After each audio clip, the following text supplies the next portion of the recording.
As in love. Are you helping us out today with seating? Thank you very much.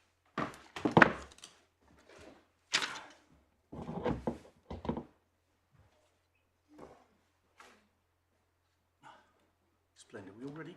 Thank you. Maybe a minute or two.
heard AGPS BondCo PLC and Strategic Value Capital Solution with Master Fund and others.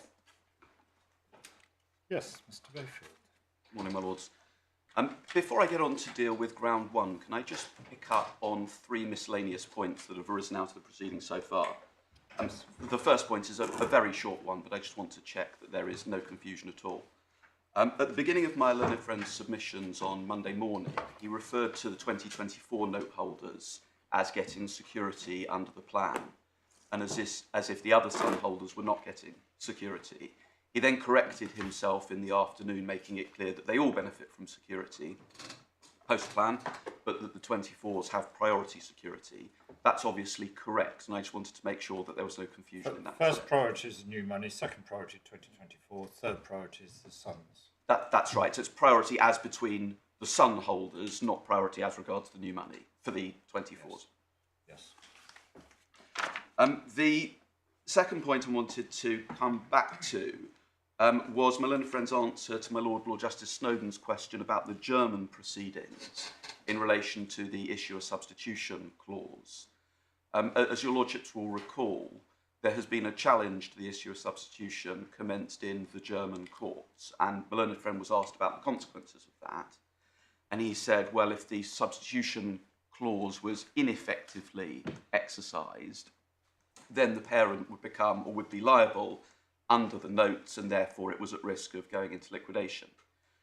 Actually, one of the conditions to the exercise of the issue of substitution clause was that the parent was a guarantor of all of the liabilities. So if you want an issue of substitution, you can have it, but that doesn't get the original issuer off the hook. It becomes a guarantor of all of the liabilities. The reason why people can't take steps against the parent, qua guarantor, is because of the plan. Therefore, actually, the impact of the German proceedings is not the impact that my learned friend suggested it was. I think it probably works like this, that if the German court were to decide that the issue of substitution was ineffective, then that may well have a bearing, or that may have a bearing, on the preparedness of the German courts to recognise the plan, because the plan would have been promoted by a company that was not in fact liable to the note holders. That seems to me to be... That might have interesting jurisdictional questions here, wouldn't it, as well? Because wouldn't we say that the substitution has to be valid in accordance with the governing law of the original debt? Yeah, my lord, that's probably right. I don't think we need to go there, but I just wanted to make sure the court was aware of what was in fact at issue in those proceedings and where it might go. In fact, the parties by consent have stayed those proceedings, so as matters stand, they're going nowhere. Yes, it may well be that pending the outcome of the appeal, they want to restart those proceedings, but at the moment they're stayed pending the outcome of the appeal. Lord, the third point I wanted to deal with was the question about what the explanatory statement says. Overnight, we sent to your lordships the soft copy of the explanatory statement in Word and in PDF form, just so that you have it.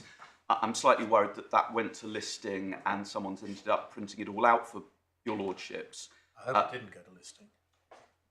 I think it did go to listing. Yes. It then went to my clerk, and my clerk thought that he would print it out.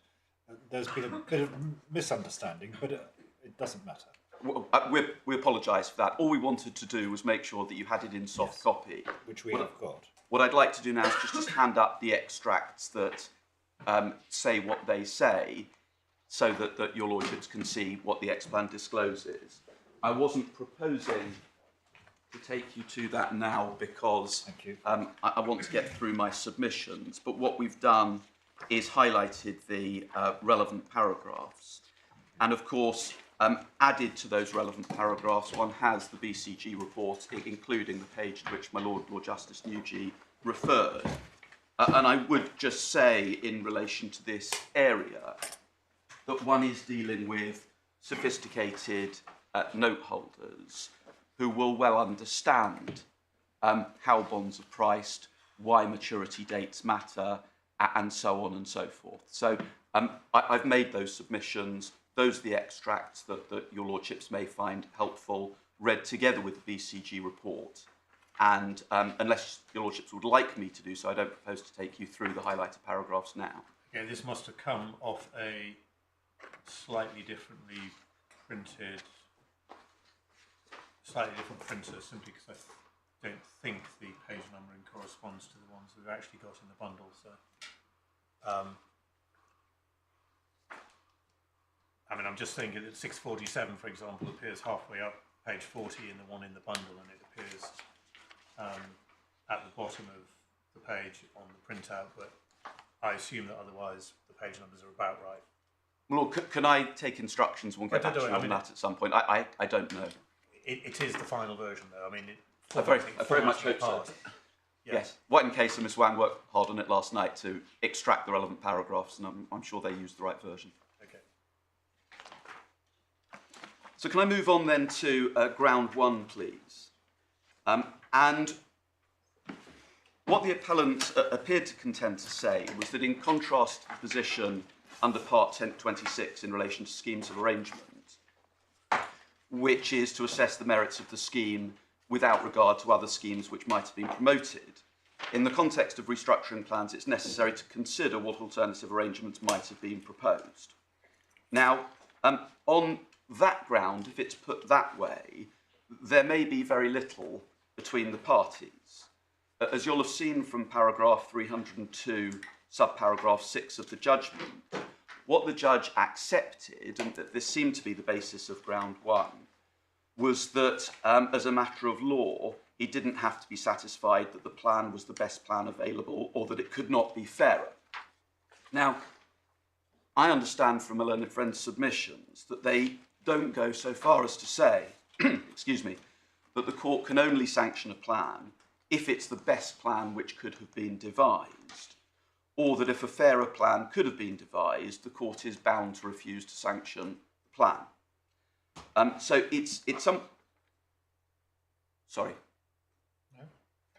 somewhat difficult to see really where ground one takes us. It's common ground that if the conditions for cross-class cram down are satisfied, then the court has a discretion to exercise whether or not to sanction the plan. We accept that in exercising that discretion, the court can take into account both the differences in treatment between the various classes of creditor and the distribution of the restructuring surplus, to the extent that those are distinct points, but it may be ultimately they are the same point. And in fact, we made that clear in our appeal skeleton at paragraph 13. Now, my learned friend spent a lot of time on paragraph 12 of our skeleton, but all that we submitted in relation to schemes was that the scheme proposed need not be the only fair scheme or the best scheme, and that is also true in relation to plans. Whether a fairer plan could have been put, it is in a sense relevant to the question of fairness as it would be in the context of a scheme. That's not quite the same as saying this is the best scheme available, this has to be the best scheme or plan available. I mean, what you basically say, and I will try and, by the way, restrict my sort of interventions, but if you have two schemes, both of which were fair in the sense that they treated creditors appropriately, and I'm using that word very neutrally, but one had different commercial factors attached to it than another. You know, I decided, as it were, to restructure the group in one way rather than another to achieve the desired result. And the point is that if they're both fair, but creditors say, well, actually, we prefer that commercial route to the restructuring rather than the other commercial route for commercial reasons, the court doesn't say, actually, you're wrong, I think I prefer that one. That's the point. The court doesn't choose between two schemes. But when my lord says you have two schemes... Well, sorry, one which is the one that's actually put in front of the court and the other one which the opponent is saying, actually, That would have been better. it would have been better. Yes. I mean, the point of Justice David Richards, Telly West, and all the ones that have followed it, is on the assumption that you're only there because creditors by the requisite majorities have voted in favour of the one that is put forward. The court doesn't say, well, actually, I think that the other one would be better. That's what you don't do. And in relation to a restructuring plan, we suggest that the position is broadly the same. The court will assess, in the exercise of its discretion, whether to exercise cross-class cram-down, whether there is another plan that could have been promoted that would have been, in inverted commas, better when assessing the fairness or otherwise of the plan that's actually before it. But what the court won't know... That depends what you mean by fair. You see, this is bringing it back to the point that has been made, that using the word fair or using the words just and equitable doesn't actually advance the debate. You have to actually identify what we... That's why we're here, because we need to identify the factors or the parameters against which the court will exercise its discretion. And fairness is an interesting label, but it actually doesn't help the debate very much. Well, I'm not sure it helps the court to say, in relation to a restructuring plan, well, I could tweak this or tweak that. And I appreciate that in this case you're talking about, well, arguably more than a tweak, maybe you're not, but you could tweak this, you could tweak that, that would be fairer. What the court won't know is whether, in fact, if one were to do that, the creditors that had voted in favour of the plan that's before the court would support it. Right. The court won't know whether it's deliverable in respect of timing or otherwise. It may or may not be. There may be speculation in relation to that. True. And evidence in relation to what creditors' positions would be in relation to that alternative plan is likely to be self-serving and not take the court terribly far. So the submission is that, yes, the court will look at alternatives and should do in assessing whether or not it should exercise its discretion to sanction the plan or not. But what we suggest is that there isn't a difference between the approach that the court would take where there is an opposing creditor in a class that assents to a scheme, but the creditor dissents on potentially a similar or the same grounds as a dissenting creditor in a dissenting class could complain about a plan. The exercise of the discretion is slightly different because in the context of a scheme, you have your 75% majority, but whilst that's an important consideration, it's not the only consideration. As my Lord says, one has to look at whether it's representative or not. One has to address the question whether a pure member of the class could reasonably think that the scheme is in their interests. But class composition focuses on rights, not interests. There may be reasons to do with interests, why someone in a particular class feels differently from someone else in a particular class. And we struggle, and I submit that there isn't this huge distinction between the approach that needs to be taken in considering whether or not to sanction a plan involving cross-class cram-down and whether or not to sanction a scheme which doesn't have unanimous support and which involves, for example, differential treatment or a distribution of the restructuring surplus, because a scheme can create a restructuring surplus just like a restructuring plan can, when it's considering whether the restructuring surplus has been fairly apportioned. If the differences are just commercial, I think there's a lot of thought in what you say. Here, what is said is this: there is a fundamental problem with this plan, and that is that it does not comply with the pari passu distribution which would occur in the relevant alternative. Now, in a scheme, if you had a scheme which did not comply with the pari passu principles in the relevant alternative, i.e. that which would apply if the scheme were not put into effect. It's not given the statutory label relevant alternative, but it's the same basic proposition. Yes.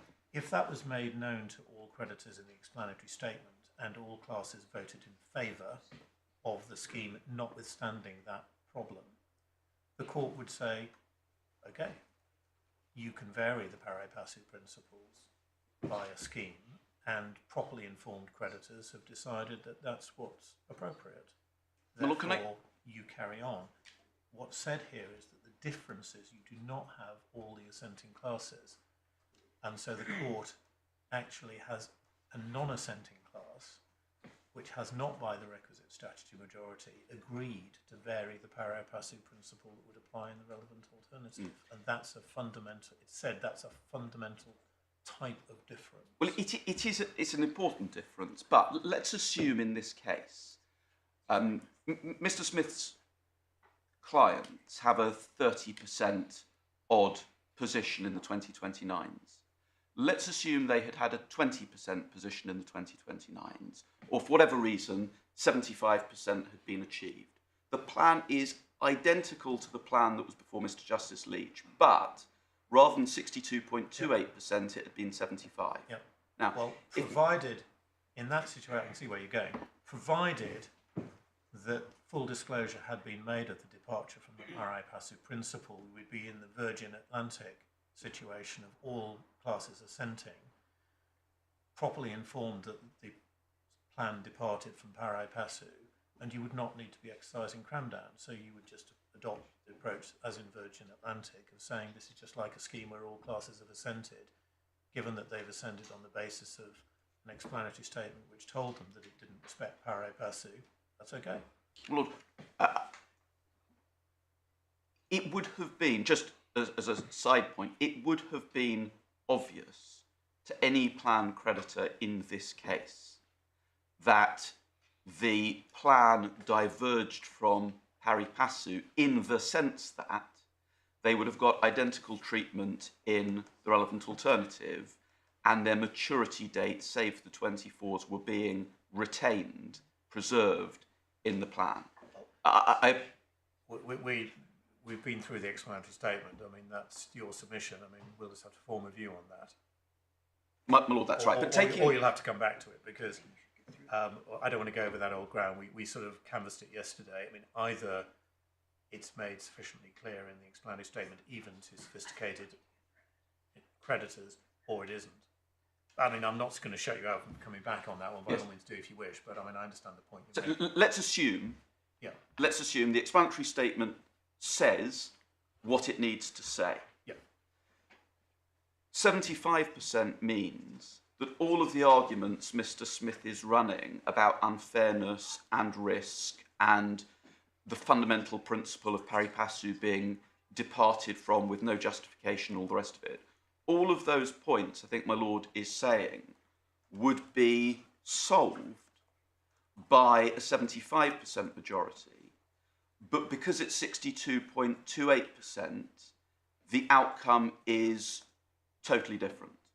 The submission I'm making is that the position is, or should be, more nuanced than that. That in either case, the court is exercising a discretion, and that the court's discretion on a scheme, although it will follow the approach in all of the authorities of applying the various tests, still is a broad and unfettered discretion, and the court, if it felt that what had been proposed was, notwithstanding the fact that a 75% majority had been obtained, a bad scheme, then the court would have discretion not to sanction it. And in the context of a restructuring plan, the same applies. And rather than saying, well, 75% have said it's okay, therefore it's okay, the court will say, well, 62.28% have said it's okay. What are the factors I need to take into account? Where does the balance lie? Is this such a bad plan that I'm going to refuse to sanction, even though I have found on the balance of probabilities, that means that everyone's going to get 63 rather than 100. And even though I've satisfied myself that even if they're not going to get 100, they're going to get more than 63. That's the question that needs to be asked. That's the question the judge asked himself.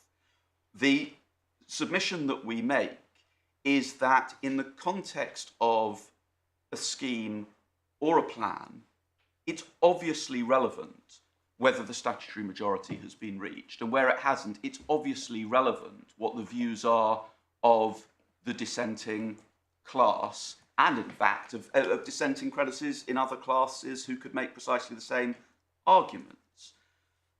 Where we respectfully depart from my lord is in thinking that there is this binary outcome in either case, that if we got 75%, the court would wave it through, but because we've got 62%, the court will say no. That, with respect, seems to us to be a less than nuanced, less than entirely rational approach. I think there are, okay, I understand the submission you just made. The two factors which we haven't brought into this are, first of all, that Parliament sets a limit at 75 for a reason. It may have something to do with the rationality, being assured of the rationality of the view that is taken by creditors to set a sort of special majority. The second question is, we've been ignoring in this debate between us whether the departure from the pari passu rule is one that has a coherent or good justification and appropriate justification to comply with paragraph 74 of the judge's judgment, or whether it has no such justification. Or proper basis. Yeah, proper basis, yes. whatever words you use. But the point that I'm drawing out, or trying to draw out, is let's assume there is no justification or no proper basis. As I understood what my lord was saying to me, in the context of a scheme, and thus a restructuring plan with all assenting classes, that would not be a problem, because the effect of the statutory majority having been achieved. Now, I think I was assuming that you are sticking with your acceptance that paragraph 74 of the judge's judgment is correct, and haven't. In other words, that there is a proper justification, like, for example, paying the employees 100p in the pound, which is explained. Or proper basis, which is everyone's better off. Well, that's where we made. We're slightly moving away from ground one. Your point on ground one is the fundamental thing the court is doing in each case is the same type of exercise, which is not, out of all the universe of possible plans, do I think this is the best, but is this one I should approve? Yes. Now, it does make a difference. It undoubtedly makes a difference whether the statutory majorities have been reached, so that you're dealing with a Part 26 scheme, because we have years of authority that says if you reach the statutory majority, the court will readily accept that honest and intelligent people can form the view rationally that that's in their interests, and the court will be slow to depart from that. In the case for Part 26A, by definition, you haven't reached a statutory majority. Parliament set a threshold of 75%, so if you don't get over it, as it seems to me, although the question is the same, should I approve, which is, do I think it's fair or appropriate or just an extra or whatever adjective one wants, is it one I should approve? The court has a more active role in interrogating the detail of the plan, because it's not one which has commanded the requisite majority. That's how I see it. Yeah, and my lord, I would accept that, save to say that in a scheme context, I would suggest there's still an active role. There is still, to listen to a dissenting. It's not a rubber stamp. That's perfectly clear from all the authorities. The court doesn't just say, "Well, I hear what you say. You may be right, but 75% have formed a different view, so that's it." If the court thinks it's unfair, it won't approve a plan, even if you have succeeded in persuading 75% of each class to vote for it, as I understand the authorities. Well, can I turn to an authority? Yeah. of Mr. Justice Zaccaroli's to show you how he approached a restructuring plan in a situation which is not entirely dissimilar. It covers some of the same issues. And it's really a case that I would refer to in support of our overall approach to the question of discretion, and also what weight one gives to the availability of a better plan. It's the Rehouse decision, and your lordships will find it in the third volume of Authorities, tab 35. Now, Mr. Smith did take you to this, but I just want to go to some of the detail. And I think we can start on page 1059 of the bundle with paragraph 28 in relation to the approach where one is in needing to rely on cross-class cram down. Could my lords just read, please, paragraph 28 to yourself, just as an introduction? Well, I noticed that at 24, he says the approach to the exercise of discretion sanctioning scheme remains relevant, albeit with modifications, because you're exercising a cram down power. 26 points out the differences, the extent to which the court might be slow to differ. Yes, which is precisely what my lord just said. Yes. I don't suggest that one should depart from that.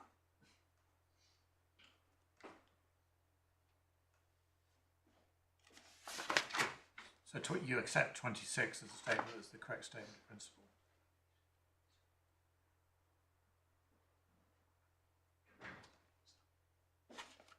Yes, it's a difference of degree, though. Not something as binary as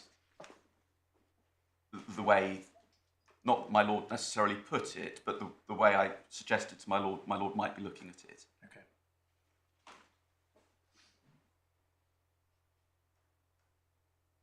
And in paragraph 29, the judge looks at the restructuring purpose, the restructuring surplus. I think I said to Mr. Smith yesterday, paragraph 28, I thought there'd been a little bit of movement from somebody on 28.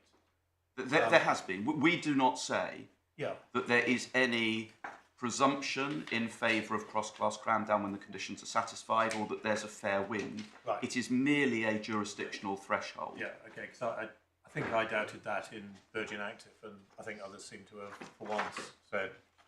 Including Mr. Justice Trower saying, well, he shouldn't have been taken as saying anything. Yeah. I mean, if your lord wants the reference, it's paragraph 48 of E, D and F, man, Right, which is thank you. page 101. I thought I'd seen something somewhere, but yeah, thank you. And in paragraphs 29 and 30, perhaps you could read them to yourself, the judge looks at the relevant alternative as being a reference point for looking at the conditions for cross-class cram-down. And the judge says the court will, this is 30, second sentence, the court will look to see whether the priority as among different creditor groups applicable in the relevant alternative is reflected in the distributions under the plan. Departure from that priority is not of itself, unlike the position of the closest equivalent in the US, fatal to the success of the plan. The US Chapter 11 procedure contains an absolute priority rule so that in essence no junior class should recover until a senior class has recovered in full. No senior class should recover more than it's owed. And then there's a reference to Professor Sarah Patterson's paper, where she said that given the consideration was given to the UK government to including a modified form of the absolute priority rule, its exclusion must be taken to have been deliberate. This is what I also said in Virgin Active. My lord did. You asked us to read 29. Yes. The last sentence of 29, the court is required to see whether the plan provides for differences in treatment of creditors and to say, if so, whether the differences are justified. Is that an accurate statement of the law? Well, it sees whether they're justified. What the judge is not saying, will come on to what he decides and what the context was, is that absent a compelling justification, it must be refused. Yes. So, but it is a relevant consideration. Yes, we've always said that. Yes. And he then, it's in fact the first sentence of the next paragraph. In doing so, I mean, he could have run the two paragraphs together. In doing so, in other words, seeing whether the differences are justified, a reference point is the treatment of creditors in the relevant alternative. Right. The court will look to see whether the priority applicable in the relevant alternatives is reflected in the distributions under the plan. Because as we'll see in a moment, this is a case where HMRC was losing its preferential status.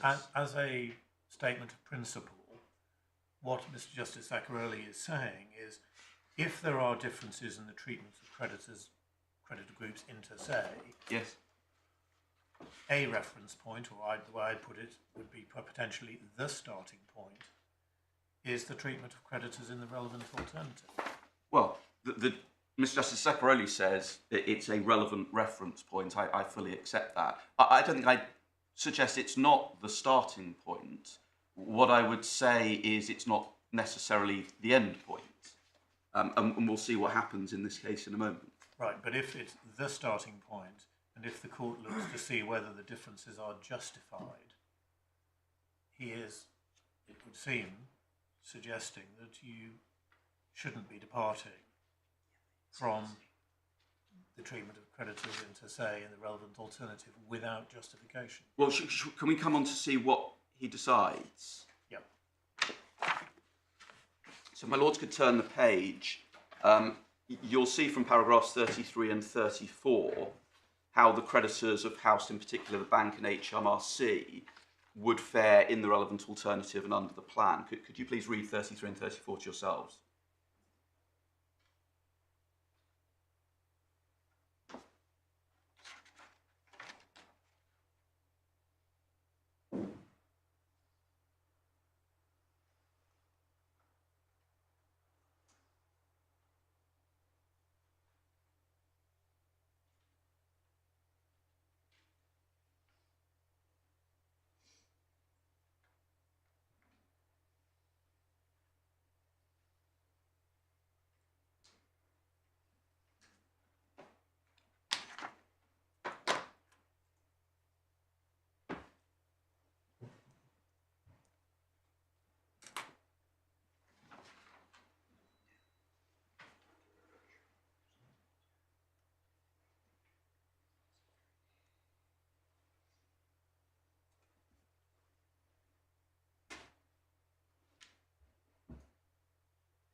So, in the relevant alternative, HMRC was going to do better than the bank. One sees that from 33.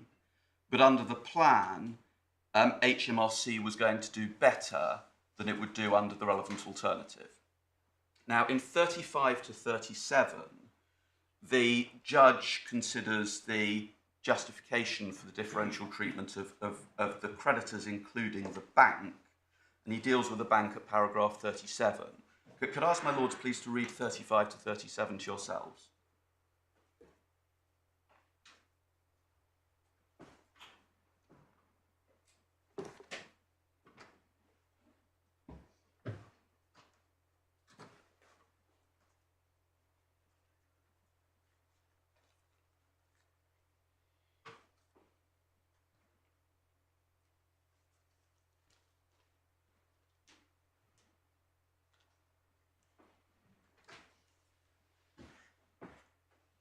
So in relation to the position as between HMRC and the bank, the judge has considered what the alleged justification is for that. And at 38 he says this: these offer, in my view, only a weak basis for depriving HMRC of the priority they would have in the relevant alternative.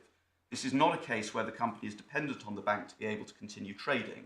While it is true that no plan could be achieved without one of the companies in the money creditors voting in favour of it, there seems to be no reason in principle why that could not have been HMRC. With HMRC's support, the cross-class cram-down power could have been exercised so as to impose a different plan on the bank against its wishes. Now, there's obviously a parallel there with this case.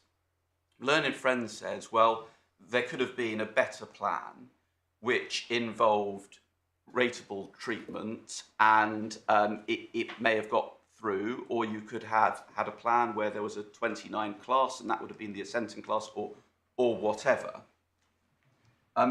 the judge was conscious in this case that actually HMRC, for no good reason, was losing its priority.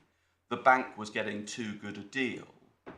And there wasn't a great justification for that, and that could have been avoided by a plan having been promoted, which caused HMRC to retain its priority, gave the bank less, and that could have been deliverable because HMRC would have been in its own class and an assenting class able to give rise to the cross-class cram-down power. Now, that is not the end of matters. The judge doesn't decide on that basis to refuse to sanction the plan, notwithstanding the lack of a compelling justification for the differential treatment, notwithstanding that HMRC loses its statutory priority as a preferential creditor, and notwithstanding that there was a better plan that was available and the court decided, in effect, could have been delivered. And that wasn't the end of things. The judge says at 39, as against this, however, I balance the following factors. He then goes through various factors in 40 to 43. Perhaps my lords could read 40 to 43 to yourself so you can see what the factors are that the judge took into account.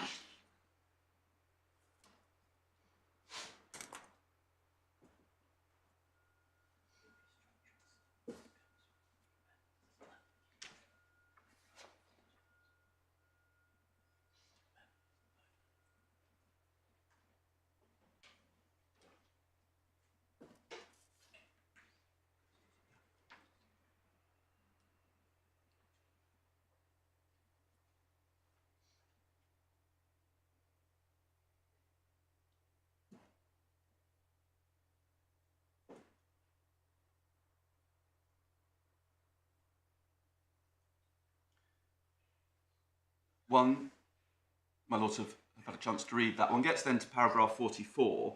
Accordingly, the issue facing me is a binary one, to sanction the plan or not. While it would in theory be possible to require the company to start again and seek to negotiate with HMRC, that is highly undesirable, where the costs and delay in requiring it to do so would impose a disproportionate burden on the company, a small to medium enterprise. In any event, without knowing what HMRC's position would be, it may be that nothing at all will be gained by requiring the company to start again.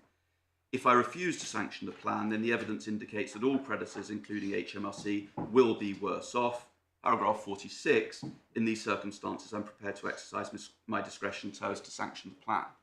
Well, you skipped over what caught my eye, that HMRC didn't oppose. So he doesn't actually know whether HMRC would want him to sanction the plan, in which case they'd be better off, or refuse it as a matter of principle on the basis that they were being unfairly treated. They haven't turned up. He's left with no position from HMRC, and one can see entirely why in those circumstances he feels more comfortable saying, well, Well, he knows HMRC voted against the plan. He knows that. Yes, but they have not put their money where their vote was and turned up to argue against. My lord, I accept that. And the issue is not the way in which the judge exercised his discretion in this case, in the sense of identifying factors in that case that are different from our case. The reason for drawing your attention to Houst is the approach as a matter of principle. You can approve it even though it departs from what you would get in the relevant alternative. And even though you've looked and seen that there may be another structure that's available that avoids interfering with the preferential status of HMRC, everyone is nevertheless better off, and the judge sanctions it. Now, there may be different factors, including HMRC's position being very different from my learned friend's client's position. But in terms of the approach that the judge took, the approach he took was that this is a multifactorial, evaluative exercise of discretion, which is not determined by there being insufficient justification for the alteration in the priorities, and where another plan was potentially available. He looked at the factors, he weighed them in the balance, he came up with his answer. Now, another judge may have said... Your point is it's not a mechanistic approach, it's a very open-ended discretion. taking into account everything. Well, one needs to take into account the relevant factors, but what one doesn't see, at least from this judgment, and I would endorse this as being the right approach, any red lines being drawn, i.e. a failure to compellingly justify differential treatment, a failure to adequately justify an alteration in priorities. They are factors. They may be weighty factors, but they're not determinative. I mean, I'm not sure, Mr. Bayfield, there's actually very much, if anything, between you and Mr. Smith on this point in terms of what the proper approach is, nor for that matter between either of you and Mr. Justice Leech, because I thought it was all but common ground that the judge's direction to himself in paragraph 74, where he says the court may still approve or sanction a scheme provided there's a good reason or proper basis for departing from para principle, one for the differential treatment. I mean, that reflects the authorities, including the one we've just been looking at. It's really a question of whether that exercise was properly performed in this case, isn't it? I mean, we've seen in Mr. Justice Zaccarelli's case all the various pros and cons which the judge quite rightly went through and balanced them out, and you're absolutely right that it is that sort of balancing exercise he has to perform. But the real question here is whether the judge did properly perform that balancing exercise. Yes, well, I would agree with that. I mean, the point I'm addressing, in particular on ground one, is whether the judge went wrong because there was a better plan that was available. And what I'm doing is showing you another case where the fact that there may have been a better plan available was a factor but not determinative. And the judge does, in this case, consider that there was a possibility of a plan which equalised maturity dates, but he didn't find that to be determinative of the exercise of his discretion. Yes, well, I mean, all he actually says, I mean, I don't want to spend time arguing the toss with you, but I mean, because you'll come to it, but I mean, all he actually says is he can't see any reason why they couldn't have equalised. I mean, it would have saved an awful lot of argument had you done so. But then he goes on and says, well, what are the reasons for doing it? And it seems to come down to him saying, well, because 60 or whatever it was percent even of the 2024s thought it was a good idea. And as I've already submitted, I don't accept that it came down to the support. It was the support coupled with everyone would be likely to be paid in full and in any event better off. And that was, it seems, pretty determinative for Mr. Justice Zaccarelli. The difference between the two cases seems to be that notwithstanding HMRC had voted no, they didn't put their money where their mouth was, and Mr. Smith's clients did. It's not the only difference. There was new money which was going to enable continued trading, and it was the continued trading which would produce the surplus. And he actually says at one point, this is not a case where assets that would be available in the relevant alternative are going to go to different people. And that's another. Well, it's a distinction, but when one looks at the position as between bank and HMRC, there wasn't a justification. It's right, isn't it, that Houst is on any view, an intensely sort of pragmatic decision. You can see Mr. Justice Zaccarelli's intense frustration that the HMRC had not turned up. HMRC has started turning up to remedy this deficiency that put Mr. Justice Zaccarelli into this position. And great annual savings is an example of the judge exercising his discretion against sanction when HMRC did turn up. I don't think it's at all unfair to say that this was a pragmatic decision. And he did at least have some justification, albeit he described it as weak, for the departure from pari passu. Well, my lord, the justification is, I think, paragraph 37. Yeah, which he says is only a weak basis for... But my lord just said that he does have some justification, as if we have no justification. Can we look at what the justification is in that back case? to what my lord Sir Nicholas Patten has just said to you. The question is whether, having set out his stall in paragraph 74 in his judgment, the judge then, as it were, correctly applied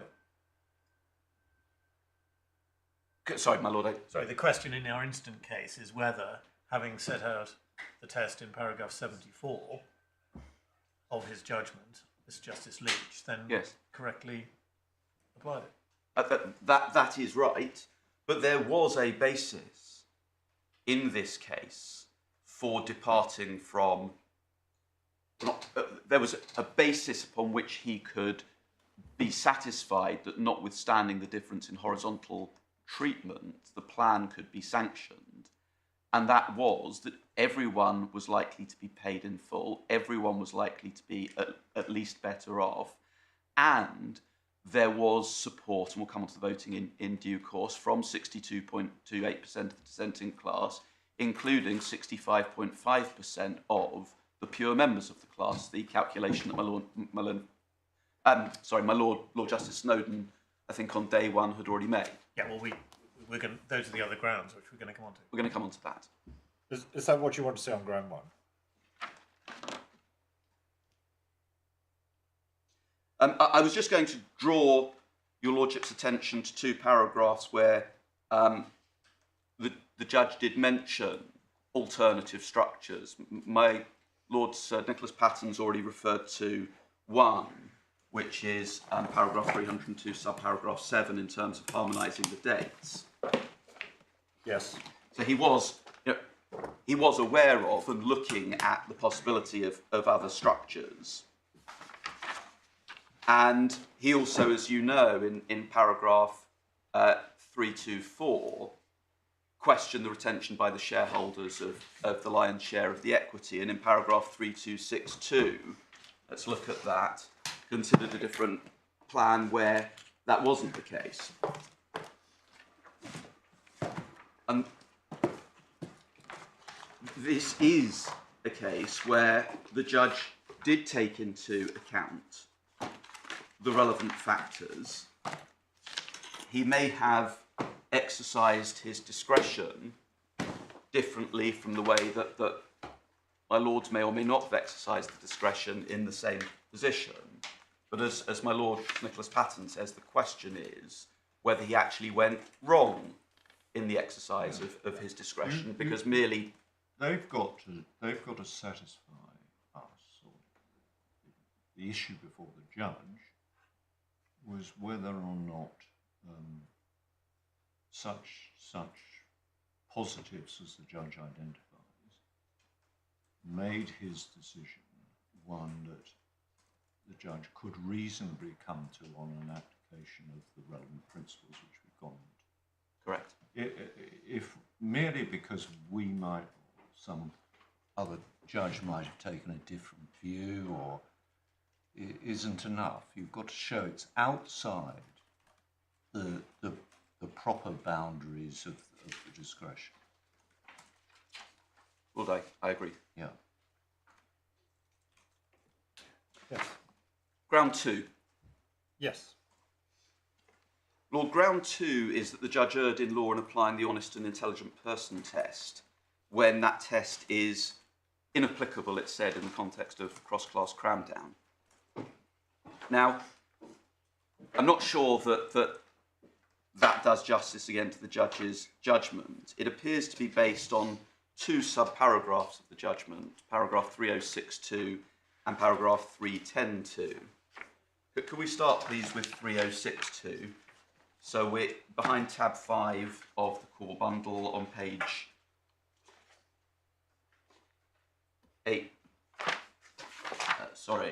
902. Now, as you can see Sorry, from... give me the paragraph again. I do apologise. It's 306. Yeah.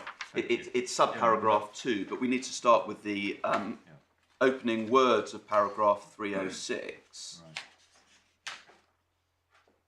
And what the judge is looking at is whether priority given to the 2024 notes means that the plan is so flawed that the court shouldn't sanction it, i.e. whether there is a red line because of that departure from the ordinary horizontal treatment. Now, in paragraph 303, just to go back, it's clear that the priority that he's referring to is the priority under the intercreditor agreement, which gives priority in relation to the security to the 24s above the rest of the sums, just to simplify it without reference to the other persons entitled to share in the security. So that's what the judge is looking at. And subparagraph 2 is one of the reasons why that wasn't fatal to the plan in the judge's mind. He wasn't here focused on the position only of the 2029 note holders, because all of the plan creditors not falling into the 2024 class were affected by the fact that the 2024s were getting prior ranking security. And he wasn't introducing a test that a court should exercise its discretion to sanction a plan involving cross-class cram-down, where an honest and intelligent member of the dissenting class might reasonably approve it, although we do say that that is a relevant factor. The priority given to the 2024 note holders was considered to the judge to be imperfect, but he considered that the other factors that he sets out in paragraph 306 outweighed that imperfection, including, of course, that the likely outcome on the balance of probabilities was payment in full. Turning to paragraph 310, subparagraph 2 on page... Sorry, is that all you're going to say about 306 too? Well, in the context of ground 2 of the appeal. You're going to come back later to the question whether the 2024 priority was something that was justifiable or not, are you? It is one of the points, as a discrete point. We get there in ground 4. Exactly. Okay, all right. At the moment, I'm dealing with ground 2. Which is whether which it's is appropriate to have a look at the honest and intelligent person. That there's been a transplantation of that test into the cross-class cram-down test based on 2 subparagraphs of the judgment. Okay, but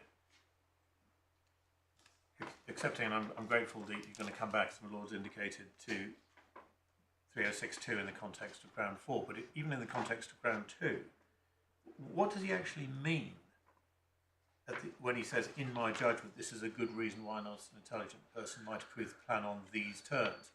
An honest, intelligent person sitting where? In which class? Well, I think sitting... Well, there are 2 possibilities. Which one do you say is correct? Possibility...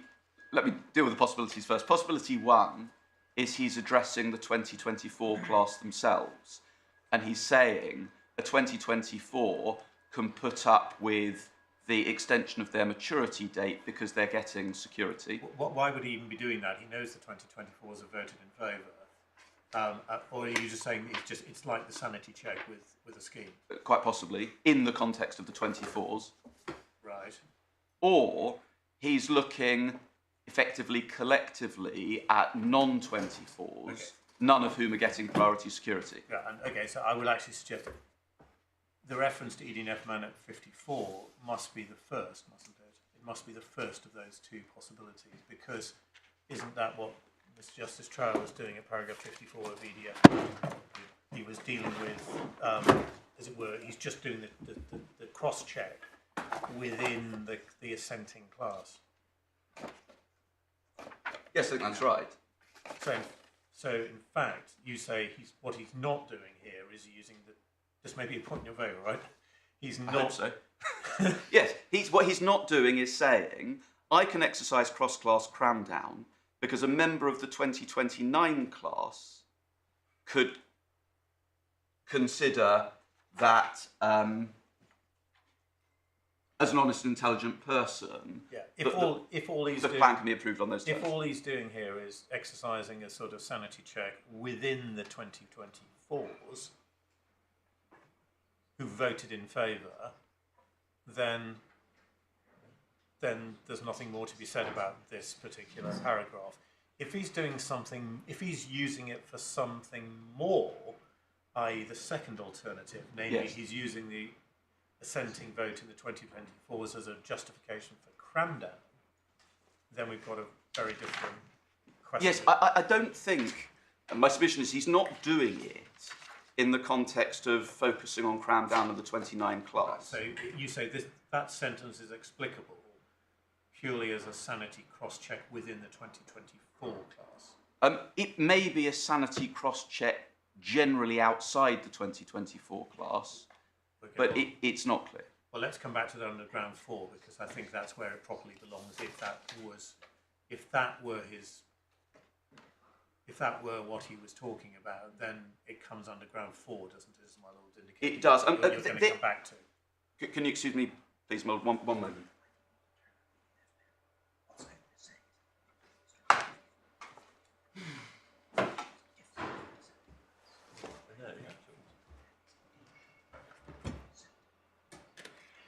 My learned junior, Mr. Perkins, wanted me to show you ED&F Man, paragraphs 54 and 55, just so you can see what was said in that case to try and make sense, or better sense, of 3062.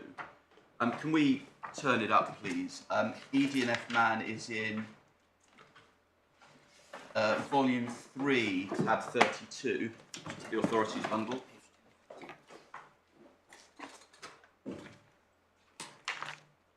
Yeah. I think I made this point yesterday when we looked at it. Paragraph 54 is in a run of paragraphs where Mr. Justice Trower is applying the scheme jurisdiction, but to the assenting classes. Yes, and the reference to it would therefore suggest that that is what the judge is doing in this case. Sanity check for the 24s. Of the 24s, but no more than that. And if Malor could just remind himself of paragraph 55, that may make that clear. Yes, because that's where he moves on to start thinking about the dissenters. Yeah. Right. So I was going to look at 310.2, and just to make it absolutely clear, what we're dealing with here is the transplantation argument, round 2.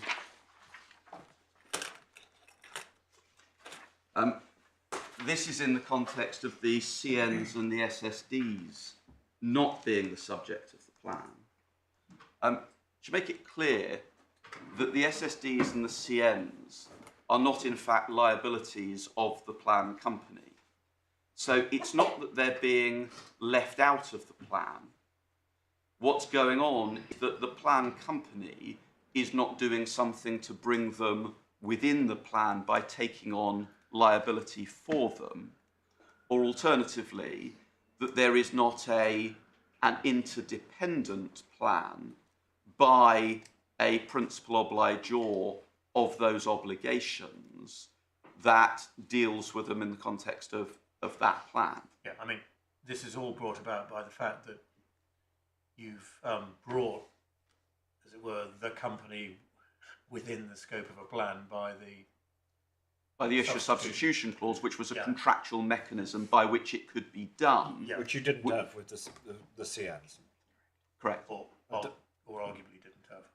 No, we didn't. There's no substitution clause, so you'd have to rely on the deed poll. And the problem with deed poll is they can be disclaimed, or at least it's highly likely that they can be disclaimed, and therefore if someone wants to escape from the clutches of the plan, all they have to do is say, well, I don't want my rights under the deed poll, but I'll retain my rights as against the original obligor. Is this a point again you're going to come back to? Is it under ground 4, or do you want to deal with it now? Well, it arises under both, I suppose. We debated at first instance the disclaimer problem, and it was also advanced, well, the original issuer could have and promoted a plan itself. And the problem with that is the issuers were foreign companies. The governing law is a foreign law. Absent a Comey shift, therefore, it wasn't going to be possible. You've got a jurisdiction problem. You've got a jurisdiction problem.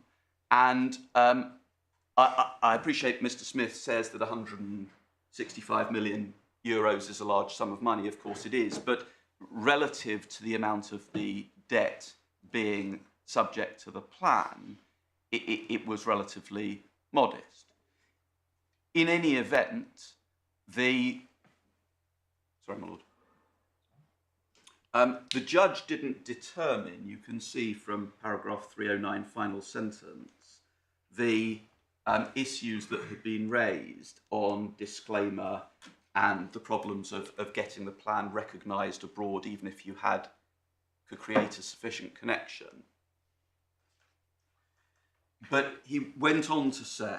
Isn't that something of a diversion anyway? I mean, if it's right that you look at a treatment of creditors under a plan in the context of the wider restructuring, and you don't just limit yourself to a plan like that, Yes.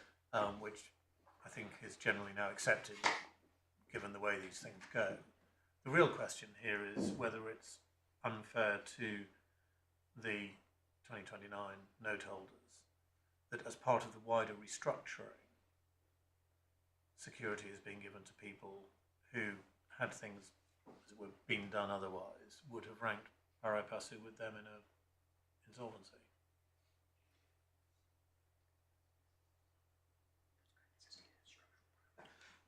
In relation to the CNs, that's right. The SSDs would have had priority. Sorry, we were So we're just focusing here on the CNs. But that analysis, in a sense, then just it simplifies the analysis for this purpose, because we don't get hung up on the question of deed polls and disclaimer and all the controversy of the substitution. I mean, Yes.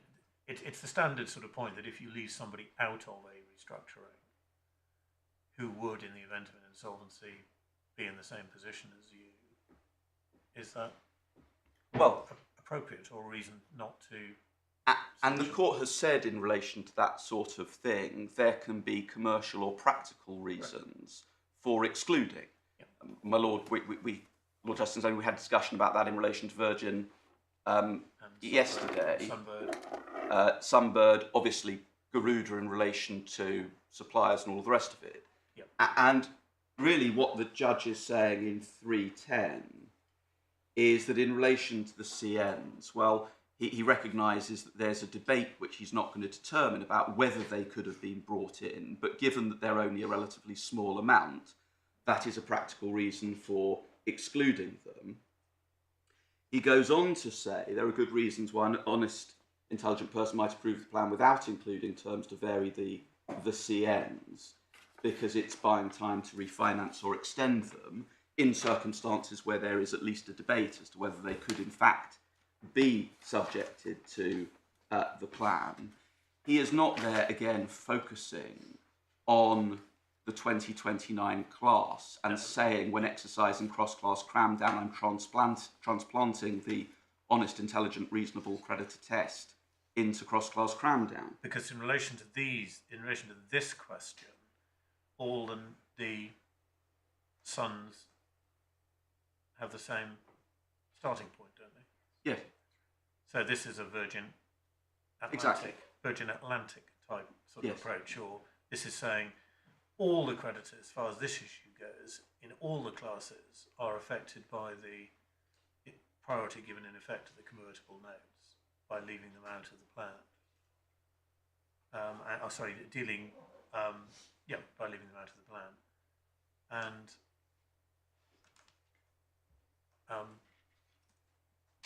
if that's right, the majority have decided that commercially that's okay because there's a reason.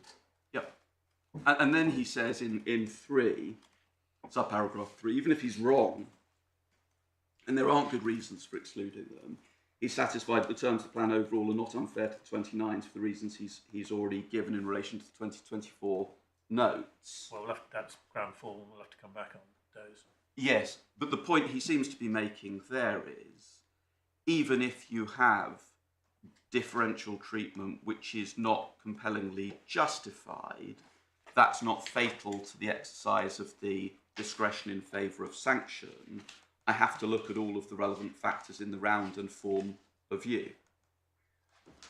And in the judge's exercise of discretion, the fact that everyone was more likely than not to be paid in full and the 29s would be better off under the plan even if that was not the case, was a proper basis upon which the judge found that he could exercise his discretion in favour of sanction, notwithstanding the differential treatment. Okay, well, that's getting on to ground 4, and that's reading a lot into the end of subparagraph 3. But that'll take us back to ground 4, won't it? Yes, and I'm just looking to see whether there's anything more I need to say about ground 2 before we move on to grounds 3 and 4.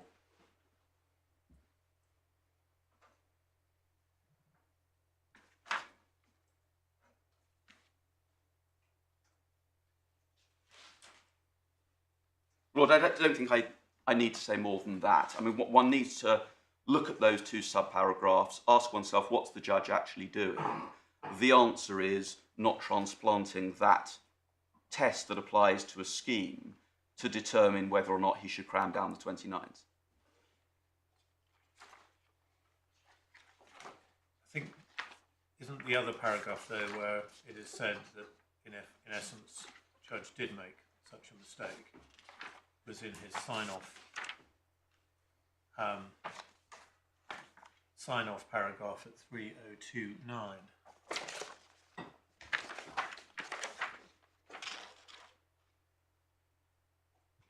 Where the judge says, if the plan works is submitted, everyone is better off, and the best judges of this are the plan creditors themselves, who voted by the requisite majority in every class. Isn't that also where it is said, well, he was really losing sight of the fact he was being asked to cram down and is adopting a sort of scheme-type approach in the wrong way by talking about the best judges, etc. I mean, isn't that the other paragraph that this is really... Well, if it is, I would say that that's, again, rather unfair on the judge, and that's not what he's doing. He knows he has to look at the position of the 2029s and decide whether or not to sanction, notwithstanding that they are a dissenting class. He has gone through the factors why, in 302, it's not unfair to require them to accept the greater level of risk. And in that concluding paragraph, he is taking into account the fact that 62% of the 29s voted in favour, that they are the best judges of what's in their interests. He's not saying because of that he can sanction the plan simply because they have voted in that amount in favour. He's saying that if the plan works, everyone is better off. That appears to be what 62% of the 29s have concluded as well. That's what the judge himself has concluded. And therefore, rather than make everyone worse off, he wants to sanction the plan and make everyone, including the 29s, better off.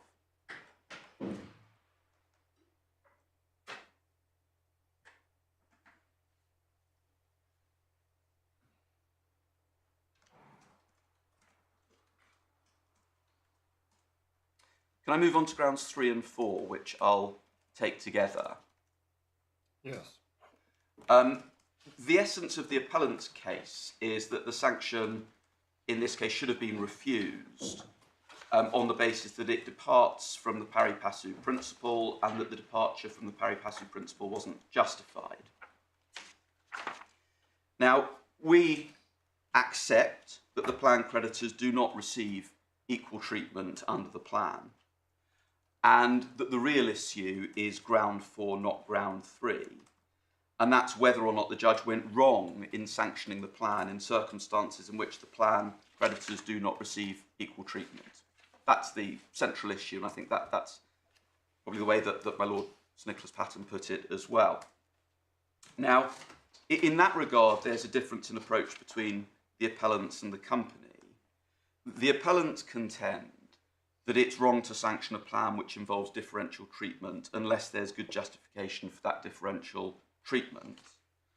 We contend that the differential treatment and the strength or weakness of any justification for it and the basis upon which it may be considered to be acceptable are relevant to the overall exercise of discretion, but that there is no hard and fast rules which limit the breadth of that discretion. So when the judge says, provide, you accepted paragraph 74 as formulation, you say the judge, in fact, you now say, well, actually, it doesn't mean provided that.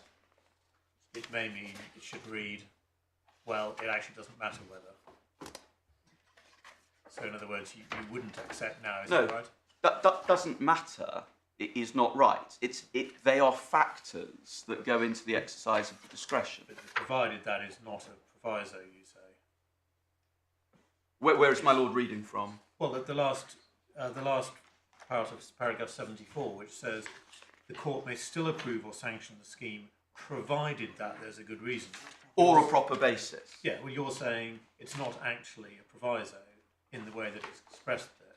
You're saying even if there is no good reason or proper basis, it's just a factor.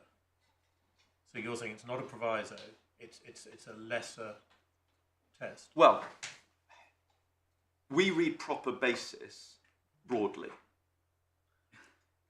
So a proper basis is... I mean, so you make a future as a politician. Are you saying he's wrong to state a proviso? Well, I think it's wrong to treat any statement as being absolute in this context. So, for example, when Mr. David Richards said it was very hard to conceive of a scheme or a CVA that failed the vertical comparator but would be sanctioned, it may be that it's hard to conceive of a plan or scheme, the exercise of cross-class cram-down, where there's no justification for differential treatment and no proper basis upon which to be satisfied that it's nevertheless appropriate to sanction.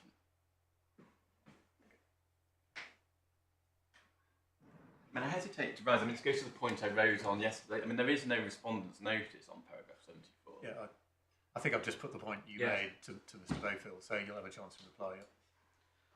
Yeah. But, my lord, we say there is a proper basis in this case. And that's one of the issues, obviously, that your lordships will have to determine. And this does go, in part, to making perfection the enemy of the good. What the judge was keen not to do was to put everyone in a worse position. He had spent a lot of time getting himself comfortable that on the balance of probabilities everyone would be paid in full, and that even if he was wrong on that, the 29s would be better off. Right, but you accept that that of itself doesn't mean you cram down. The mere fact that that's condition A, the fact you satisfy... No, but my lord, this is an important point. I've made it before, I'll make it again. Condition A requires the court to be satisfied that no creditor is worse off. There is a distinction between satisfying the court that no creditor is worse off and the court being satisfied that the creditors are substantially better off. Yeah, that's not the way you put it a moment ago, but that's why I picked you up, but okay. Then I misspoke and I apologise. Yeah, now I understand that second point. What the judge did, as I said, was satisfied himself that it was in the interests of everyone, including the 2029s, for this plan to be sanctioned. He was emboldened in looking at the support from the 2029s, including the pure members of the class, in that view. And ultimately, he took the view, notwithstanding certain misgivings, and notwithstanding that he had not found a compelling justification for the differential treatment, that there was a proper basis for sanctioning the plan.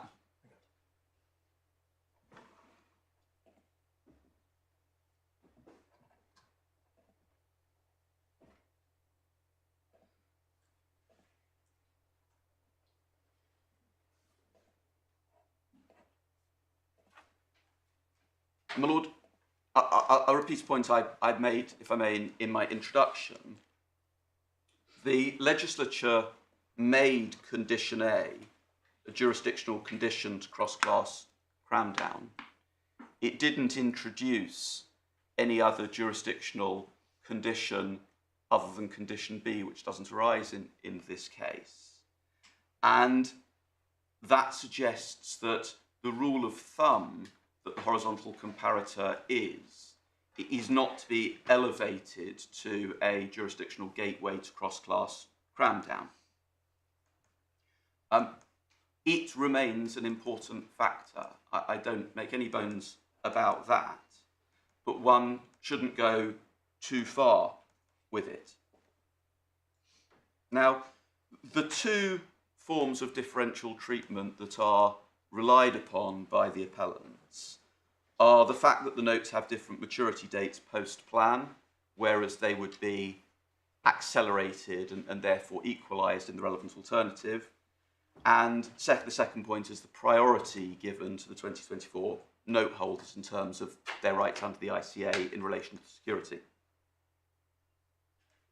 Now, it's common ground that the plan involves differential treatment in those two regards. And the question is whether in all the circumstances, and those words are important, in all the circumstances, the differential treatment necessarily leads to the rejection of the plan, or whether the likelihood of payment in full of all plan creditors, including the 29s, and the level of support from the plan creditors, including the 29s, and in particular that, are capable of outweighing the differential treatment. And as I said, the judge concluded in the exercise of his discretion that even though there was no compelling justification for differential treatment, on balance it was appropriate to sanction the plan. And we submit that that was a perfectly rational exercise of the judge's discretion. One shouldn't lose sight of the fact that the 25s, the 26s, and in particular the 27s, all had their maturity dates preserved as well, and that they all rank behind the 2024s in the ICA, and that they all voted by the statutory majorities in favour of the plan. Well, it's a point you made yesterday about the 2027s. Yes. It's a less compelling point in relation to the 2025s and 2026s. Agreed. Because on the figures presented on the worst case scenario by Knight Frank, they would still get paid in full. They would. That is right. Obviously, Knight Frank may be wrong. The market might completely tank. And therefore... One thing you can say about the projected sale proceeds is that they will be wrong. I mean, they won't be hit exactly. Yes. We cannot tell where they will end up. What you can say is if you're sitting in the 2025 or 2026 class and you had fully understood all the evidence, you would be pretty confident that you would be considerably better off. Yes. But in the 2027s, if you were to look at the Knight Frank report, and the judge rejected it, but if you were to do so, and then look at what FTI calculate off the back of that, you too would be worried. The 2027s presumably didn't see the Knight Frank report or the FTI report before voting.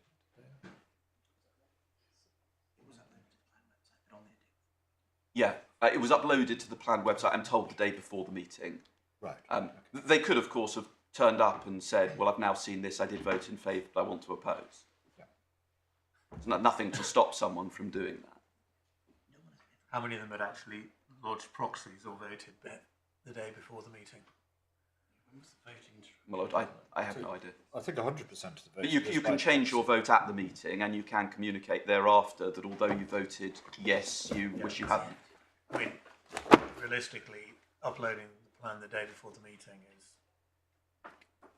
slightly wishful thinking if you're asking us to assume that all the people in the 2027 class had exercised their votes or declined to vary them on the basis of analysis of the FT.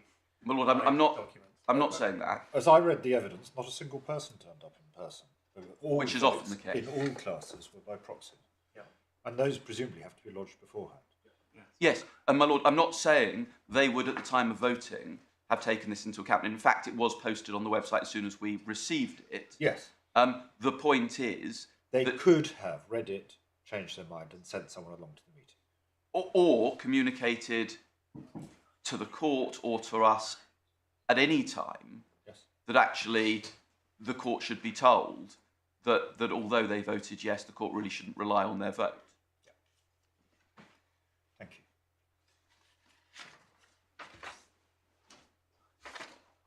Now, we do submit that the court has to consider all of the factors in favour of sanction, all of the factors against sanction, and to determine on balance what the appropriate course for the court to take is.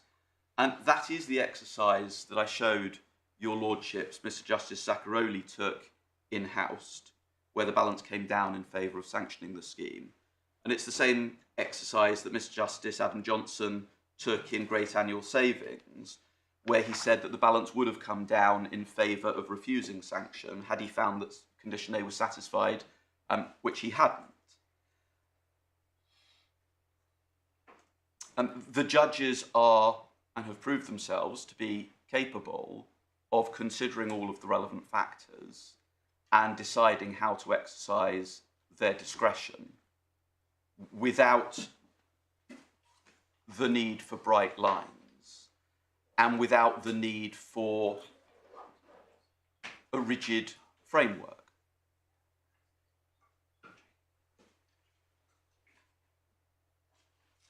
Now, moving on to the question of justification,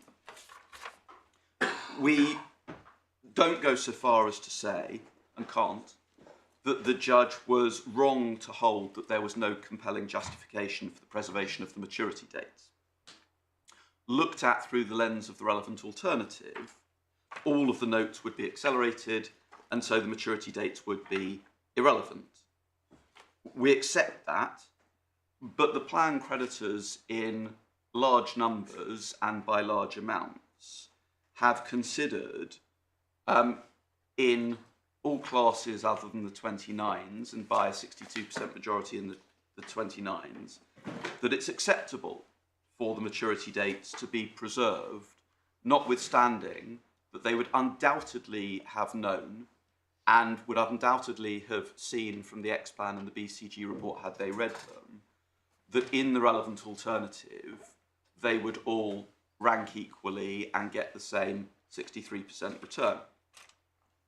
Now, one can only speculate as to the reasons why they voted in large numbers for a plan that involved the preservation of the maturity dates in those circumstances.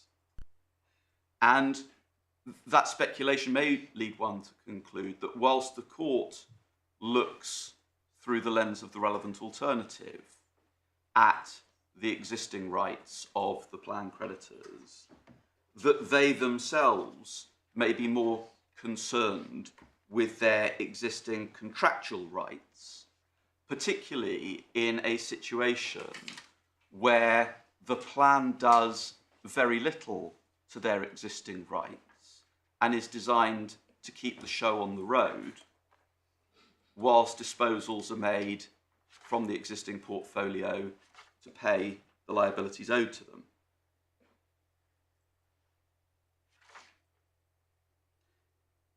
The essence of the plan is about taking on new money to discharge structurally superior debt and to provide capital expenditure to continue work on some of the development properties. And the creditors might consider that commercially, given that that's what is going on, it's all about preserving the status quo, that the preservation of the maturity dates goes hand in hand with that.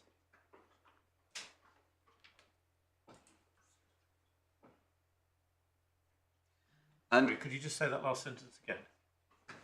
yes, the plan involves the company borrowing new money to discharge structurally superior debt to the sons and to provide working capital to do work on the development properties, or some of them. The idea is that time is bought by the company to avoid going into insolvency and the insolvency discount by keeping things pretty much as they are whilst there's a sales process. Very little is actually done to the son's rights. What's done to them is that they have to defer interest, and there are some covenant relaxation. Okay, in fact that wasn't, and it may be that you didn't have it written down, so you couldn't exactly repeat what you'd said before, but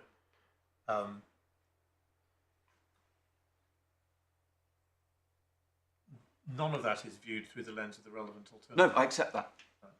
Your point is, although the court has to view it through the lens of the relevant alternative, which you accept, Yes.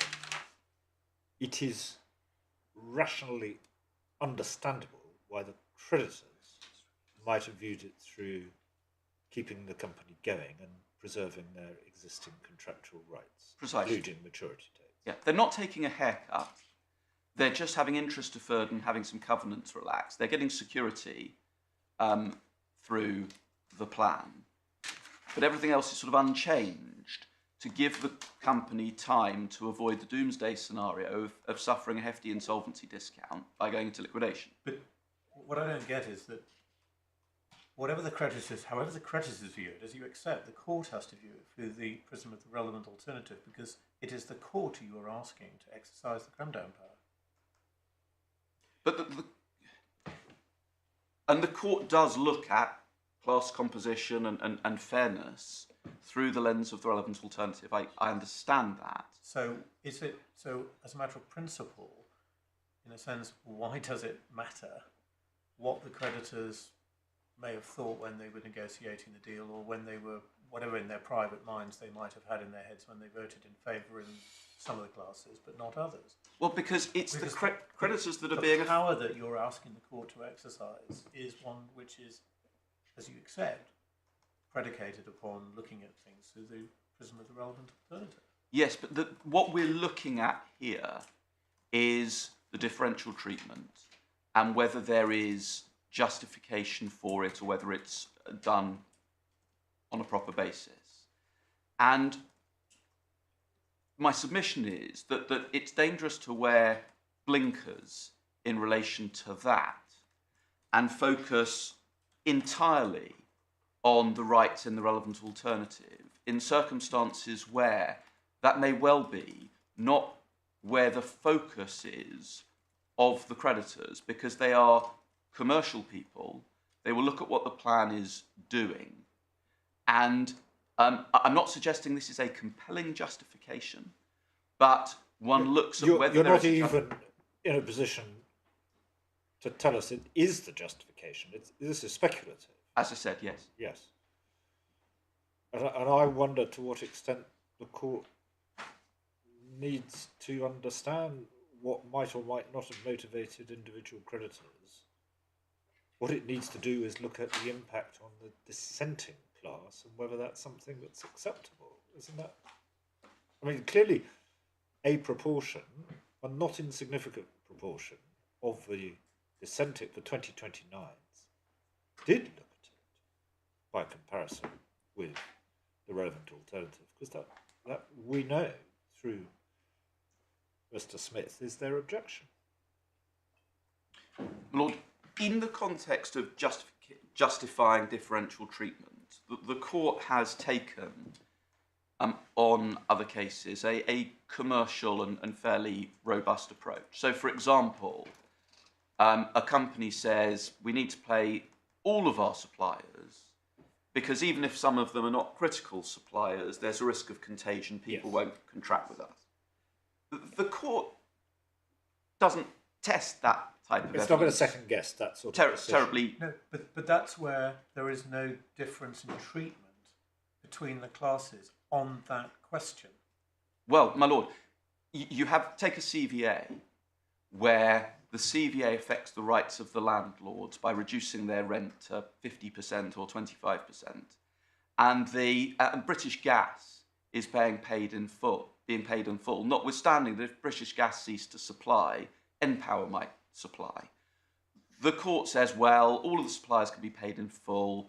I'm not going to scrutinise whether they're critical suppliers or not. There's said to be a risk of contagion, and therefore the company needs all of these people to be paid in full. So the landlords have to suffer all of the haircuts. That's what has happened time and again in the context of CVAs. The court takes a commercial and robust approach. Well, but in the context of a scheme, which is a closer analogy to what we're dealing with here, we've seen plenty of cases where the reason that certain creditors are being paid in full is perfectly acceptable, provided you've explained it to all the assenting classes, and you will by definition have assenting classes. Even with a plan, say Virgin Atlantic, where you've done just that as well, but all the classes have voted in favour, the court just says, yeah, okay, well, they've all decided to vote in favour, that's a rational commercial view for them to take, having been explained to them. But here, and that would be the case where there's no differential in treatment between the creditors as regards that issue. But where the feature of the plan which is objected to does affect the classes differentially, and one of them has not assented, aren't you in a different position? Well, isn't from the court's point of view? Isn't the better analogy with a CVA, where the rights that are affected by the CVA are the landlord's rights, but all of the creditors, including the suppliers, vote. The statutory majority is obtained at the creditors' meeting through the votes of the suppliers. There is differential treatment because the suppliers are getting paid in full, they're not having their rights affected at all, the landlords are being clobbered, and the landlords are crammed down by the votes of the suppliers. But the court will then ask the question, from the perspective of the relevant alternative, obviously it's not called that in relation to a CVA, but that's the prism through which the court looks, whether there's any justification for that. And the court has said, well, justification because the company needs to continue trading and therefore it's got to meet the claims of the suppliers, and if there's a risk of contagion, it's got to pay. But you didn't need to treat the note holders in the way you have in order to continue trading. Well, no, I appreciate that. I'm on a slightly different point, which is the approach that the court has taken to justification of differential treatment, which is, as I said, robust and commercial.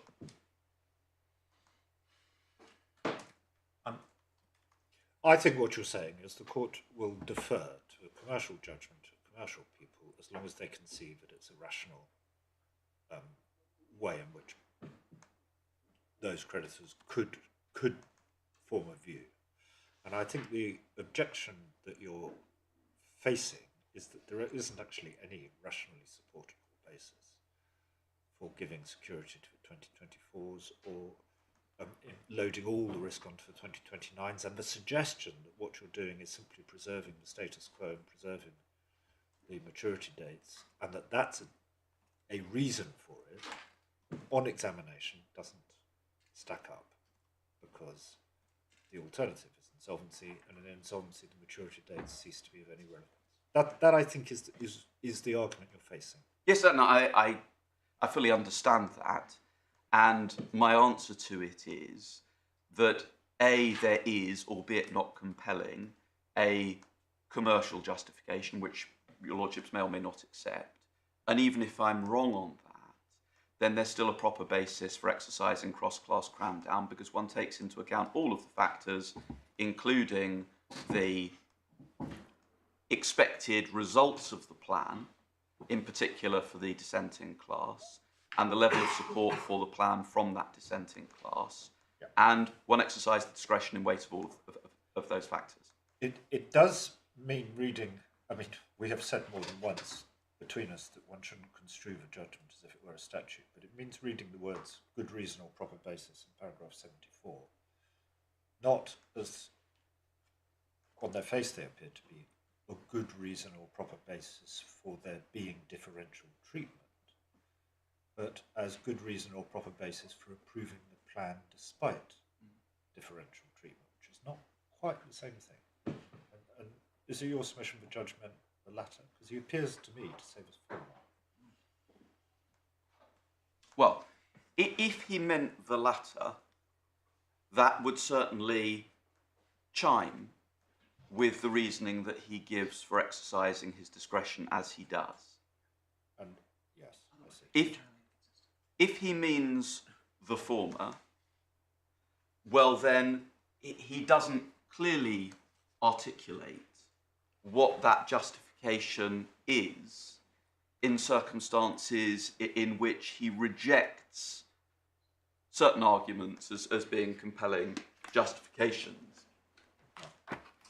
Unless, in a paragraph that we've already looked at, 306.2, that, and this is obviously reading an awful lot into 306.2, Yes. that one gets the hint from that one does, as a matter of commercial approach, look at the contractual rights of the parties and is not solely limited to looking at their rights through the prism of the relevant alternative in the context of looking at differential treatment and the justification for it. Well, that, if I may say so, I think puts your finger on the issue at 306.2, is the judge says, effectively, there is a quid pro quo for the security given to 2024s, which is they are being asked to give something up. Yeah. And the objection you're facing is they're not really being asked to give anything up at all. They're not really being asked to take on an additional element of risk. They're not really being asked to lock up their funds for another year because the alternative is not their contractual rights. They're giving up contractual rights of no value. What they're being asked to give up is their position in insolvency, and you accept that. Well, I fully understand the argument. Yes. Um, And what effectively, I think what you're saying is that from a commercial note holder's point of view, giving up the contractual rights is something which can be taken into account. I think that's what you're saying. I think so. I mean, as I say, there's a hint of that in paragraph 306.2. There's not a full Well, I think articulation. it's more than a hint because they're being asked to agree to an additional element of risk and lock up their funds. That must be by comparison with their contractual position. It cannot be by comparison with their position on relevant alternatives. There's no doubt about that. And what I'm submitting is that in the context of justifying differential treatment, the court can take a broader approach. Yes. So your submission is that in 306.2 the judge is saying this is something that I can live with because that's how a commercial person might see it. Yes, I mean he's not there dealing A with commercial person in the 2024 note holder class. Well, in that paragraph, that is, as I've submitted, Because I mean, what he appears to be focusing on. But what I'm submitting is, and I said he doesn't articulate this elsewhere, that he may be giving more weight to contractual rights in the context of differential treatment than my Lord Justice Snowden is suggesting should be given to them. Yeah. And my submission is he's right to do that if that's what he's doing, not for the purposes of class composition, not for the purposes of is someone doing better in the plan or not, because one has to look at what the real world outcome would be of the relevant alternative and the plan. But in the context of this question of justification, where the court has taken a robust commercial approach, you know, these are suppliers, the company needs them, there's a contagion risk, it's going to cost too much to bother dealing with these people, it would be disproportionate, and so on and so forth. A more commercial approach is capable of being taken. Thank you. Yes, I think I understand the submission very clearly. Thank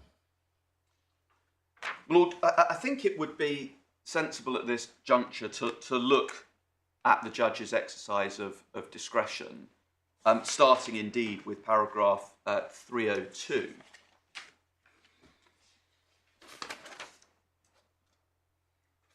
Now, the first paragraph says the plan preserves the existing dates of the sons. This reflects the commercial risks which the 29 creditors assume when they purchase them. I'm not satisfied that the plan involves a significant change to the balance of those risks.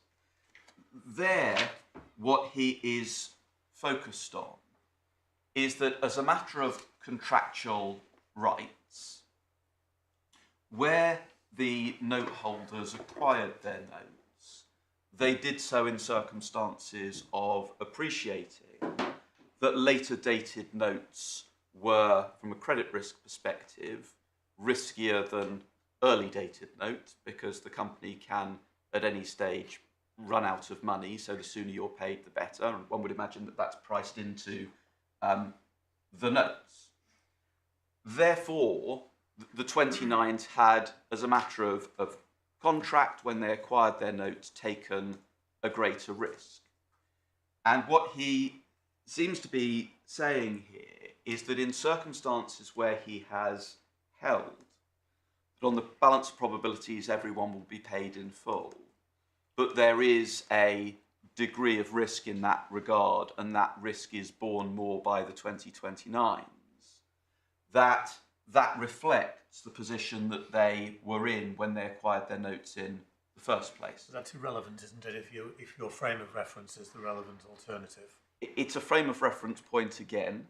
If your frame of reference is the relevant alternative, if you're looking at it through that prism, what the answer would be is no, their risks now are identical, and therefore there isn't a balancing of risks through their rights not being identical post-plan. And this is another hint that in terms of justification of differential treatment, the judge is taking into account contractual rights and not just rights looked at through the prism of the relevant alternative. And you say he's entitled to do so, and Mr. Smith says he was wrong to do so. Correct. Yeah. The second point he makes at 2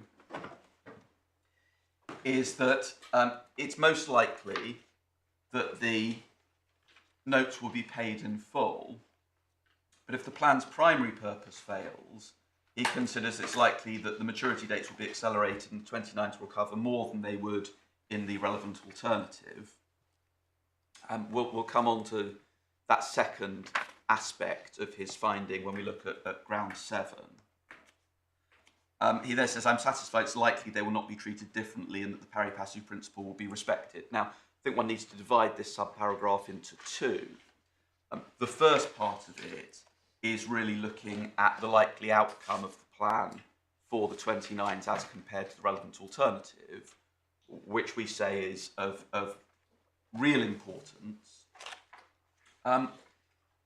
Where he says he's satisfied that they will not be treated differently, obviously in relation to... So he says it's likely that they will not be treated differently. That's yes. rather important. Likely, that's right.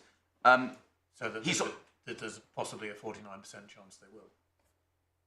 No, well, what he's saying there, and there is an exception to this, which one has to appreciate, which is that the 24s have not only the earliest maturity date, but also security. So they're not being, in that respect, treated the same. I think what his focus is on recoveries. And therefore, if the plan works and everyone's paid in full, their recoveries will be the same.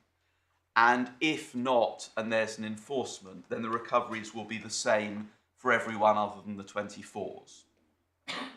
Now, that being pari passu, the pari passu principle being respected may be something that your lordships balk at, but I think the focus is on, in the judge's mind, on the outcome, and the outcome being the same for everyone if the plan works, and the outcome being the same for 25, 27s and 29s.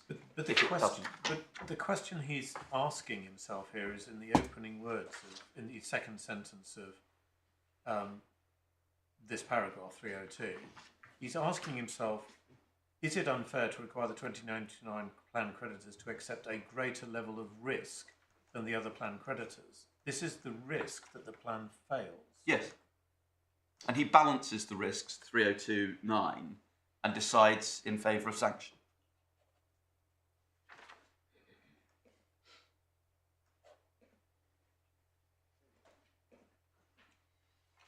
So there is a risk that the 29s are bearing a greater risk. He's identified that. And he's in subparagraph 2, quantifying that risk in the context of outcomes and different treatment. But you don't answer the question of whether it's fair that they should be required to accept a greater level of risk by saying it's likely that the risk won't eventuate. And this is only part of his analysis. He's going through the thinking process. Okay. He then, in subparagraph 3,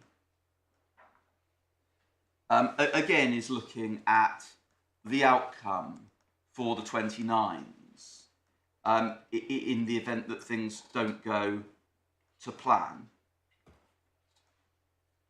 with reference to the evidence. He's still focused on outcome.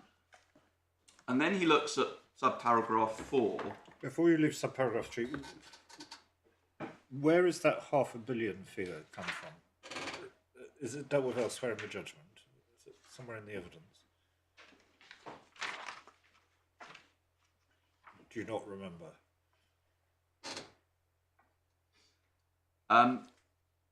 It must have been calculated. I can't remember quite how. That there was a smaller figure than that, which was the headroom.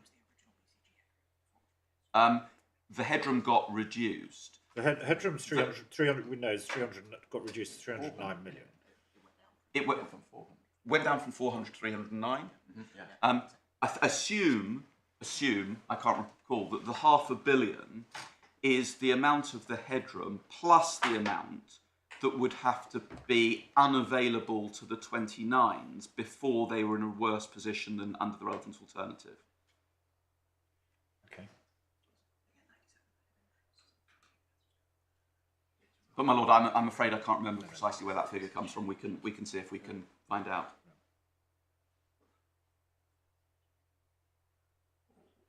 I struggle to understand what the relevance of this paragraph is. This is looking at the no worse off test. Not quite. What the judge is doing is saying to himself, well, the 29s are taking a greater risk. What is the level of that risk? And thinking, well, outcome 1, which I think on a balanced probability is going to happen, is they get paid in full. But I might be wrong on that. On the alternative case, i.e. if the Knight Frank figures were right, then actually I'm satisfied that there would be an enforcement and the result of that would still be better than the result in the relevant alternative.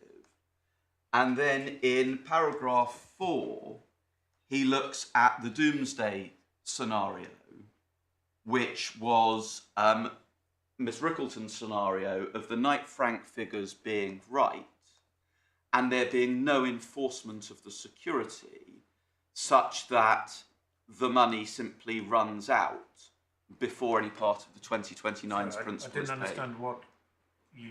Sorry, you said subparagraph 4. What's subparagraph 3 dealing with then?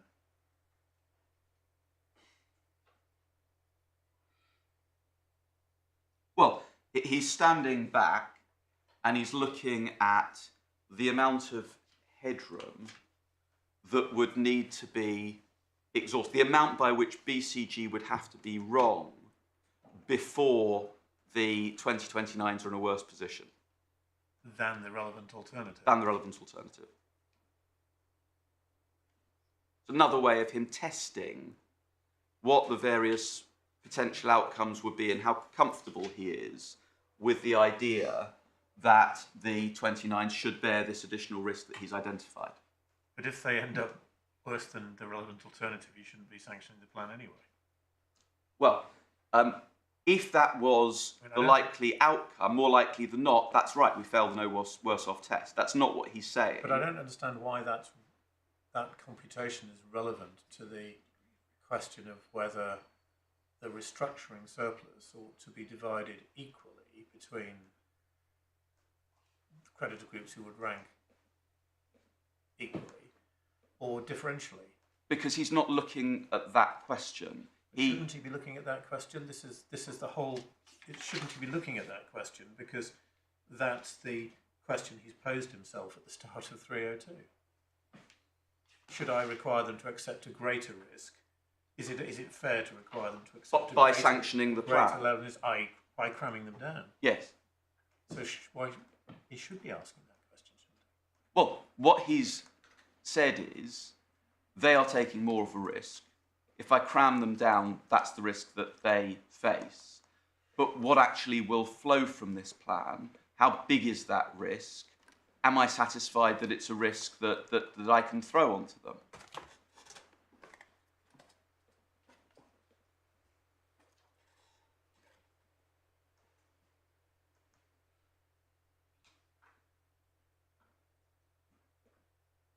So what he's doing is going through what he thinks the most likely outcome will be from the plan and what he's found on balanced probabilities, testing whether he's still comfortable to sanction the plan if he's wrong on that, having appreciated that he's found that on the balanced probabilities, but it's certainly not certain.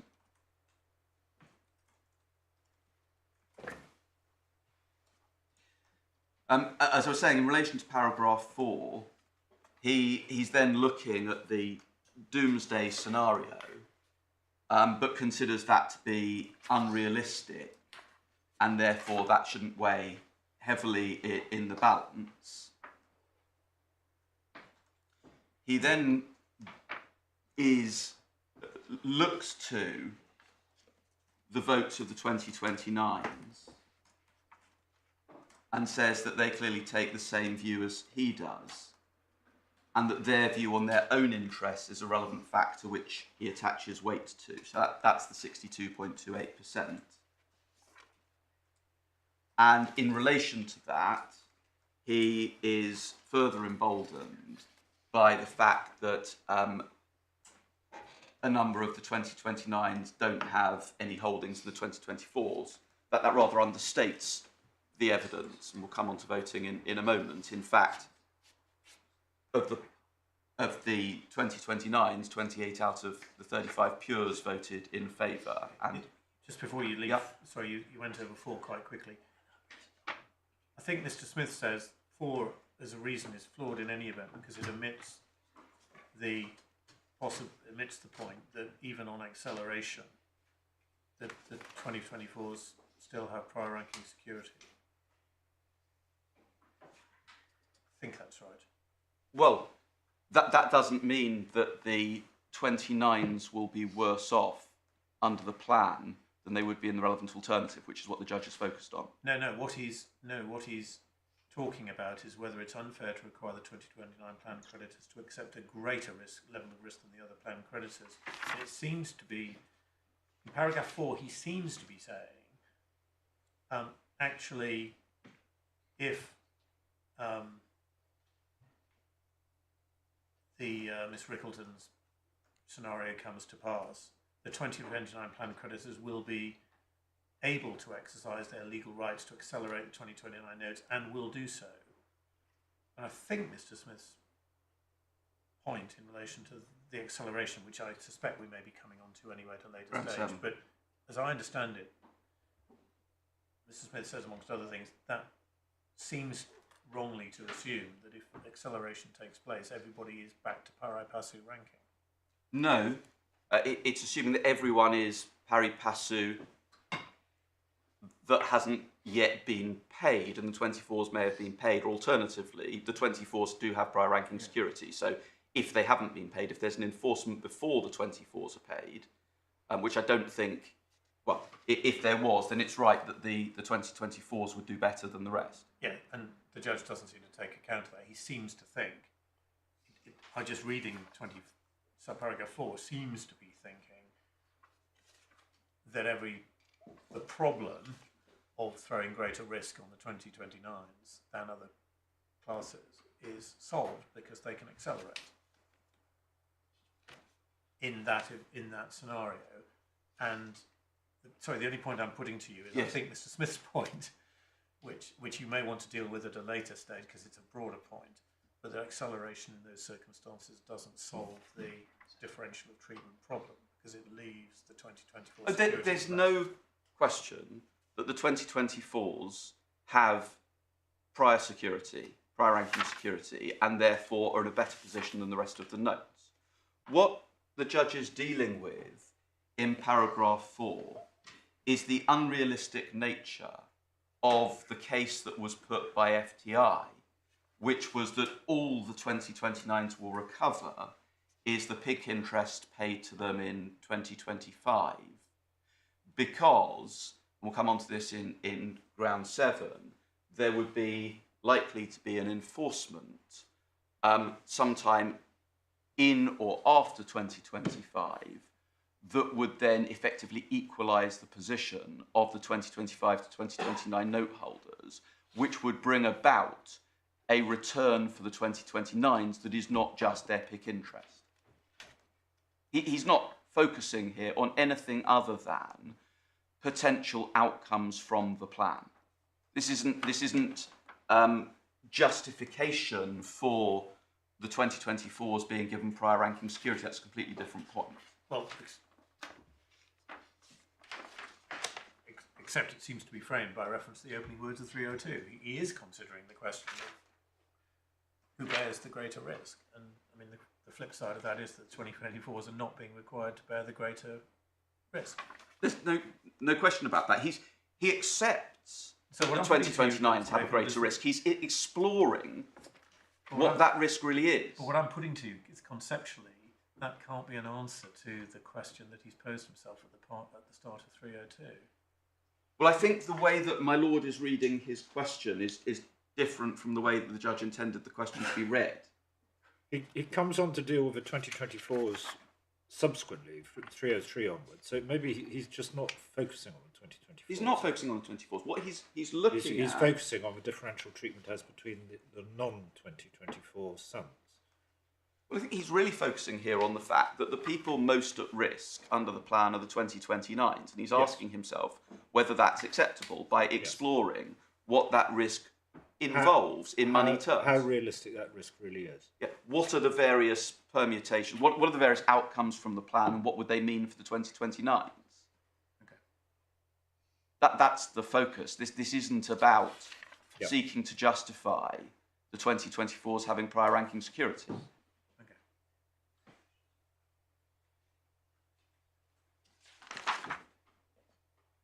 Yeah. I've referred to subparagraph 5, where the judge has looked at the votes of the 2029s and considers that it corroborates his views as to the extent of the risk that the 2029s are to run under the plan. He then, in subparagraph 6, says he doesn't have to be satisfied that the plan is the best plan available or that it could not be fairer. I don't think that there's anything in that sentence that my learned friend necessarily disagrees with. I think what he says is that one should take into account whether things could have been done differently to assess the fairness of the plan that's actually before the court. And we accept that is a factor. He then says, I also accept that the plan involved detailed and lengthy negotiations. It was ultimately the only restructuring plan which commanded a significant measure of agreement. But he says that that's a weak reason for sanctioning the plan, as Mr. Justice Zaccaroli did in-house, and he doesn't attribute much weight to it. He then says in still in 7, I was not given a compelling reason why the plan creditors wished to preserve the maturity dates and not to agree to harmonise them from the outset. So what one has that point. Was he in fact given any reason? Sorry? Was he in fact given any reason? Well,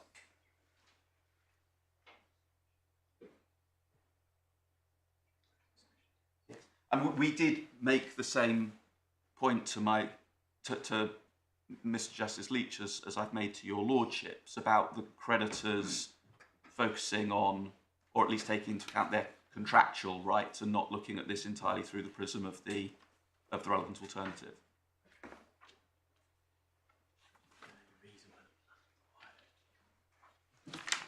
He then rejects or only gives limited weight to the debt wall point, that's subparagraph 8. That was originally given as a good reason for preserving the maturity date, but the judge didn't give it significant weight. And then, having been through that thought process, which, as I said, really focuses on what the risk is that the 29s are running, he then reaches his conclusion, which is, well, notwithstanding that they are running a risk which is different to the risks that the other plan creditors are running, if the plan works, everyone would be better off.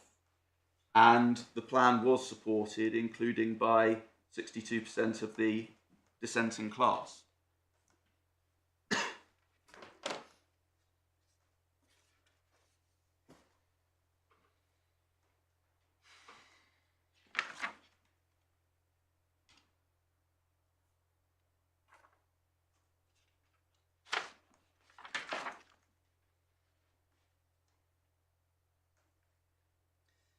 Now, can I just make a few remarks in relation to the voting? I don't want to put before your lordships material that wasn't available to the judge on voting. I want to make some comments on materials that were before the judge. Now, both sides seek to make capital out of the votes that were cast at the meeting of the 2029 plan creditors, and the appellants in Annex C to their skeleton argument show that a large chunk of those voting in favour in the 2029 class had cross-holdings, and that's obviously right. But one does need to take a slightly more granular approach, and if one does so, one sees that the plan was supported by a large number of 2029 note holders who only had 2029 notes, or who had a greater interest in sons other than the 2024 sons than they did in the 2024 sons. Now, that evidence is summarised in paragraph 302(5) of the judgment, but very lightly. And I just want to give you some of the detail that the judge had on that.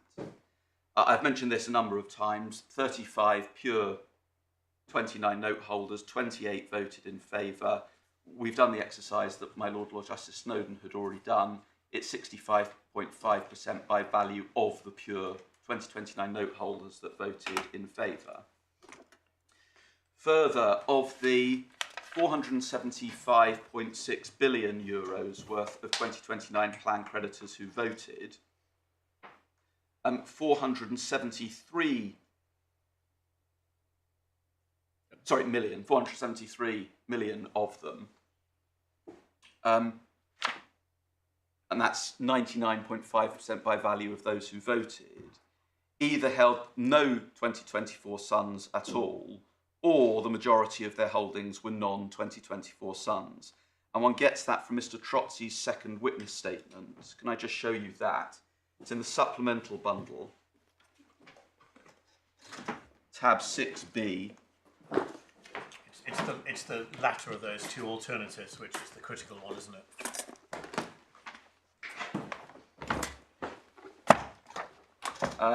He puts out two conditions. The first one is they either had no 24s at all. 24s at all, and I think there's only a very few in that thing.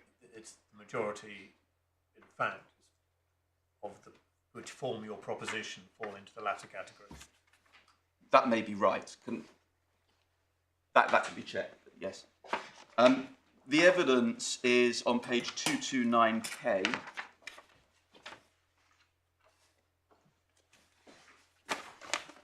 And it's paragraph 28C, but it may be worth just glancing through the whole of paragraph 28. See what was said.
It may also be worth my lords going to tab 6, first page, which is 227.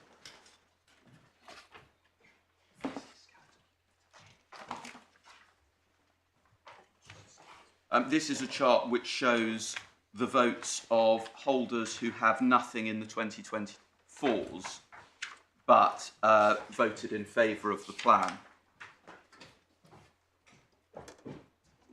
And it shows you the percentage of their 2029s as a percentage of their holdings.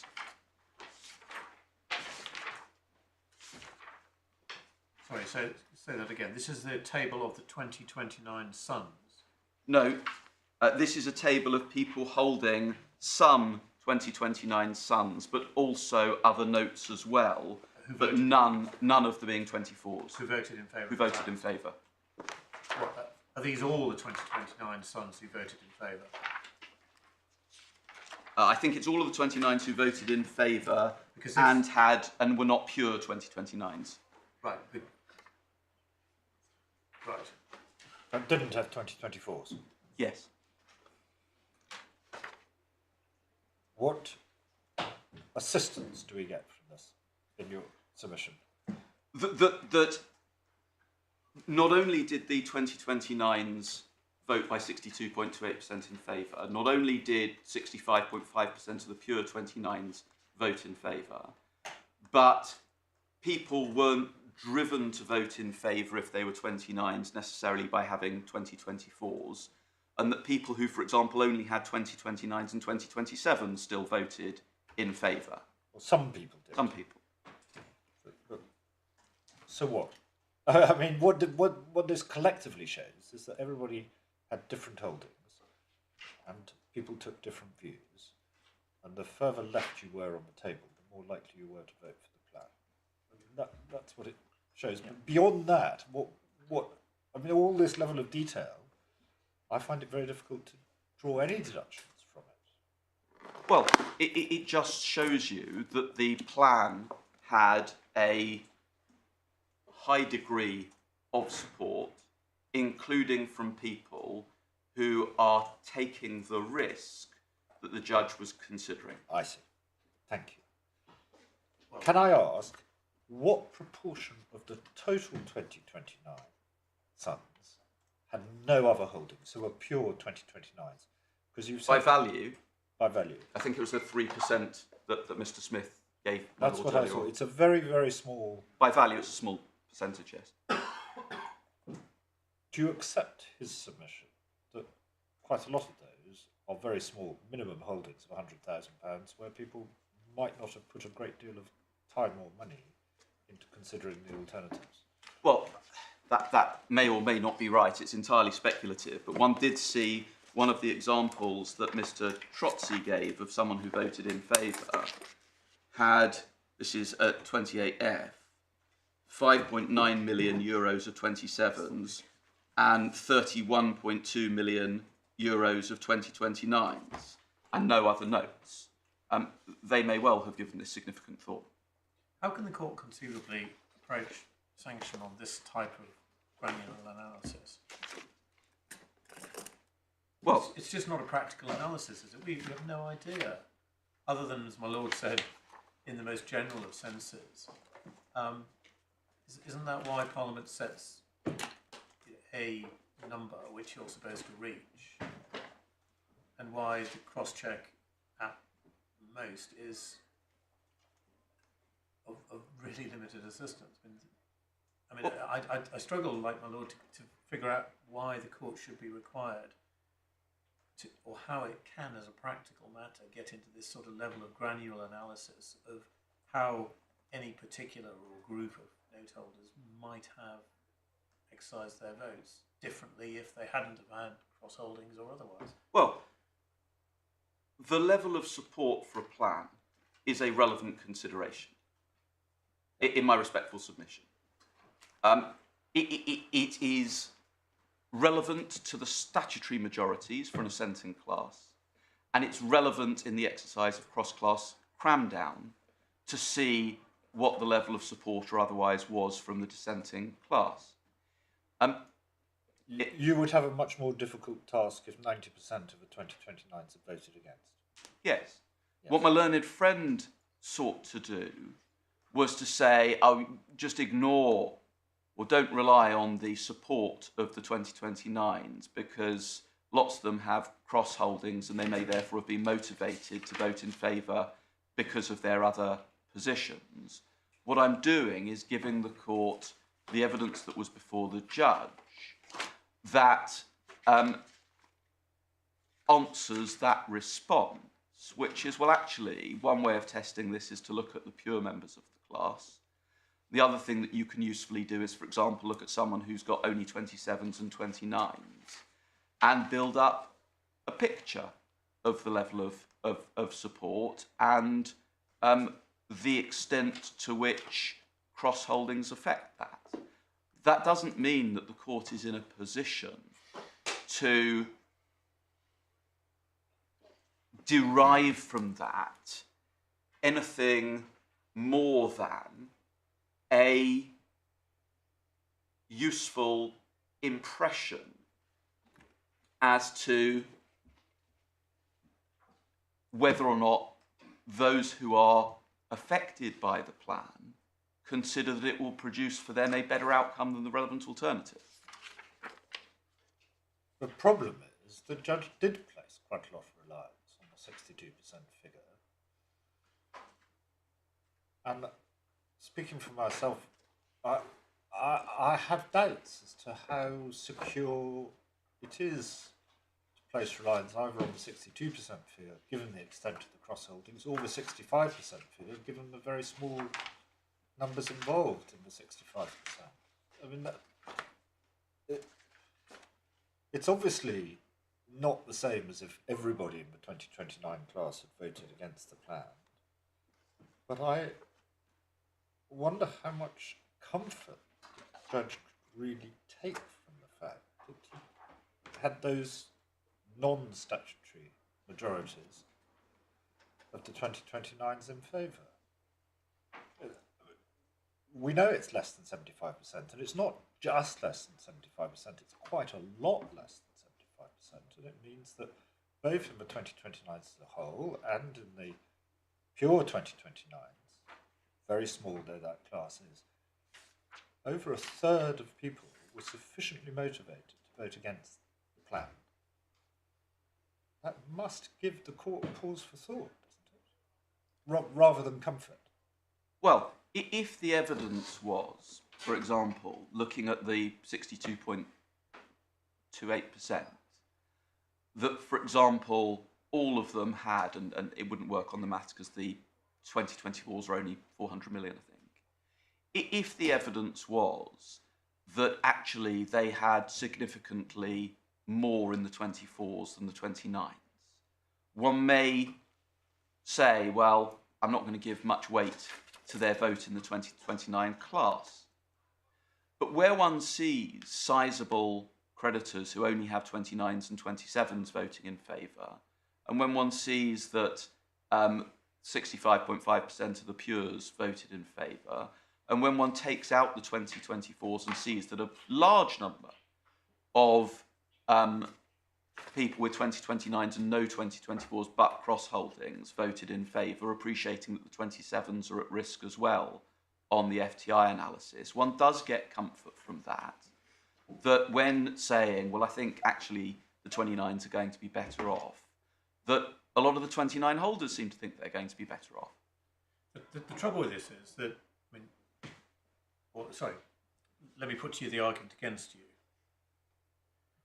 The argument against you is that in paragraph 66, the judge instructed himself as a matter of law that on the question of discretion, the overall support is relevant but not important or decisive. And by the time he gets to paragraph 3029, or indeed the very last paragraph of the judgment, he seems to be actually relying substantially on that factor, because he says it's appropriate to sanction the plan to give effect to the votes cast by the majority of the plan creditors in all classes, including the 2029 notes. My Lord, what I would underline is the opening words of the second sentence of subparagraph 9.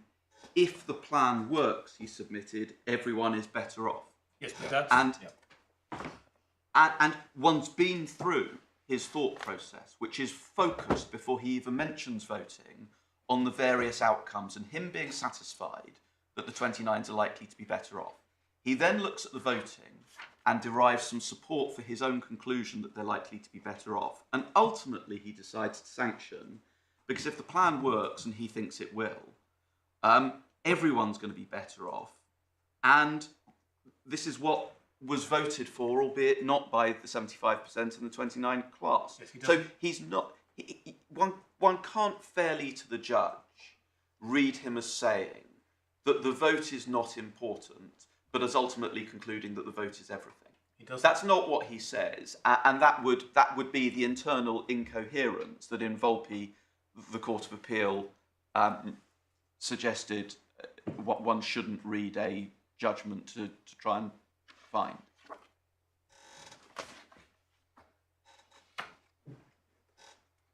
The submission to the judge was not, you should sanction this because 62.28% of the 29s want it, and that's almost 75%. Oh, that was not the submission, and that's not what the judge accepted. He decided that everyone, including the 2029s, and in particular the 29s, were likely to be better off under the plan. He was satisfied that that was not the wrong view to take by the support from the 29s for the plan, and wanting everyone to be better off rather than everyone to be worse off, he sanctioned the plan. I mean, it's not much more sophisticated than that, but at the same time, it's unfair to the judge, I think, to read 3029 in the way that my Lord Justice Snowden just put it. Is that really ground 5? I think that is ground 5. I was going to deal with ground 5 pretty quickly, and at lunchtime will check whether I've said everything I need to say on ground 5 already in this context. Yes, there's one point which I think fits under ground 4, which I think we would like to hear you on, which is the allocation of the equity. Yes, I was going to come to that. I've got a couple of topics very briefly first, and one thing I wanted to do, because my Lord Justice Snowden expressed an interest in understanding the positions of SteerCo, Rather than attempting to give evidence that wasn't before the judge, what I wanted to do, and I hope has been handed to you... You've handed in what I assume to be closing submissions or opening submissions on behalf of SteerCo. Yes, opening in the sense of a written skeleton argument that SteerCo put in. The relevant section on this is paragraphs 14 to 18. I wasn't planning on taking you through that in detail. Sorry, which about 14 to 18? I think 14, it's section C is the relevant section. The key paragraphs are 14 to 18. Yeah, I think, to be fair to myself, I was only sounding an interest at the start of this hearing because it did appear that we might be going to get into a more granular analysis of the motivations or interests of the various creditors behind the voting. I mean, up till now, I don't think that, or certainly Mr. Smith doesn't seem to have taken points on the particular interests of SteerCo, and so I'm not sure that this is a particular live issue before us. I mean, I am surprised. I mean, as far as I'm aware, there was no provision to the judge of the sort of table that was suggested by Mr. Dicker in Global Garden Products, I think, showing how each of the moving forces behind a plan actually sought to benefit from the plan in their various different capacities as providers, for example, of new money or backstop fees and the like. That wasn't done, was it? As I understand, that's normally done for class composition purposes because it comes out of the aggregation approach. Yeah, but that's not why... It goes to fairness as well. I can definitely assure you that's not the basis on which it was suggested at Global Garden, because it was suggested as relevant to exercise of discretion. In any event, as I've said, this was not my case at the convening hearing stage. It wasn't done as I understand it. I can't say more than that. Yeah, but in any event, the point of my interest in SteerCo was sort of sounding, because I thought that's the way the argument was potentially going to head. As far as I understand it, it's not headed in that direction. Well, then I need to say no more about it. I mean, thank you for this, but I don't, as far as I can see at the moment, see that the arguments before us have turned on the identity of SteerCo or their particular interests over and above the points we've already ventilated in relation to the different classes of notes. Well then, can I limit myself to this just really for completeness? The judge deals with SteerCo on page 903 in paragraphs 306, subparagraphs 6 and 7. So he did concern himself with whether there was a problem with the SteerCo votes, whether they had motivations from cross-holdings that put them in a different position from everyone else. And you can see that he was satisfied there was no imbalance between their holdings. Yes, and as my lord says, we haven't been addressed on this. Then I will move on. I was going to move on to the 2024 note holders getting the prior ranking security. Just show you what the judge said about that. Yes. But would now be a convenient moment rather than start on a new topic now. Yes, certainly. We'll start again at 2 o'clock.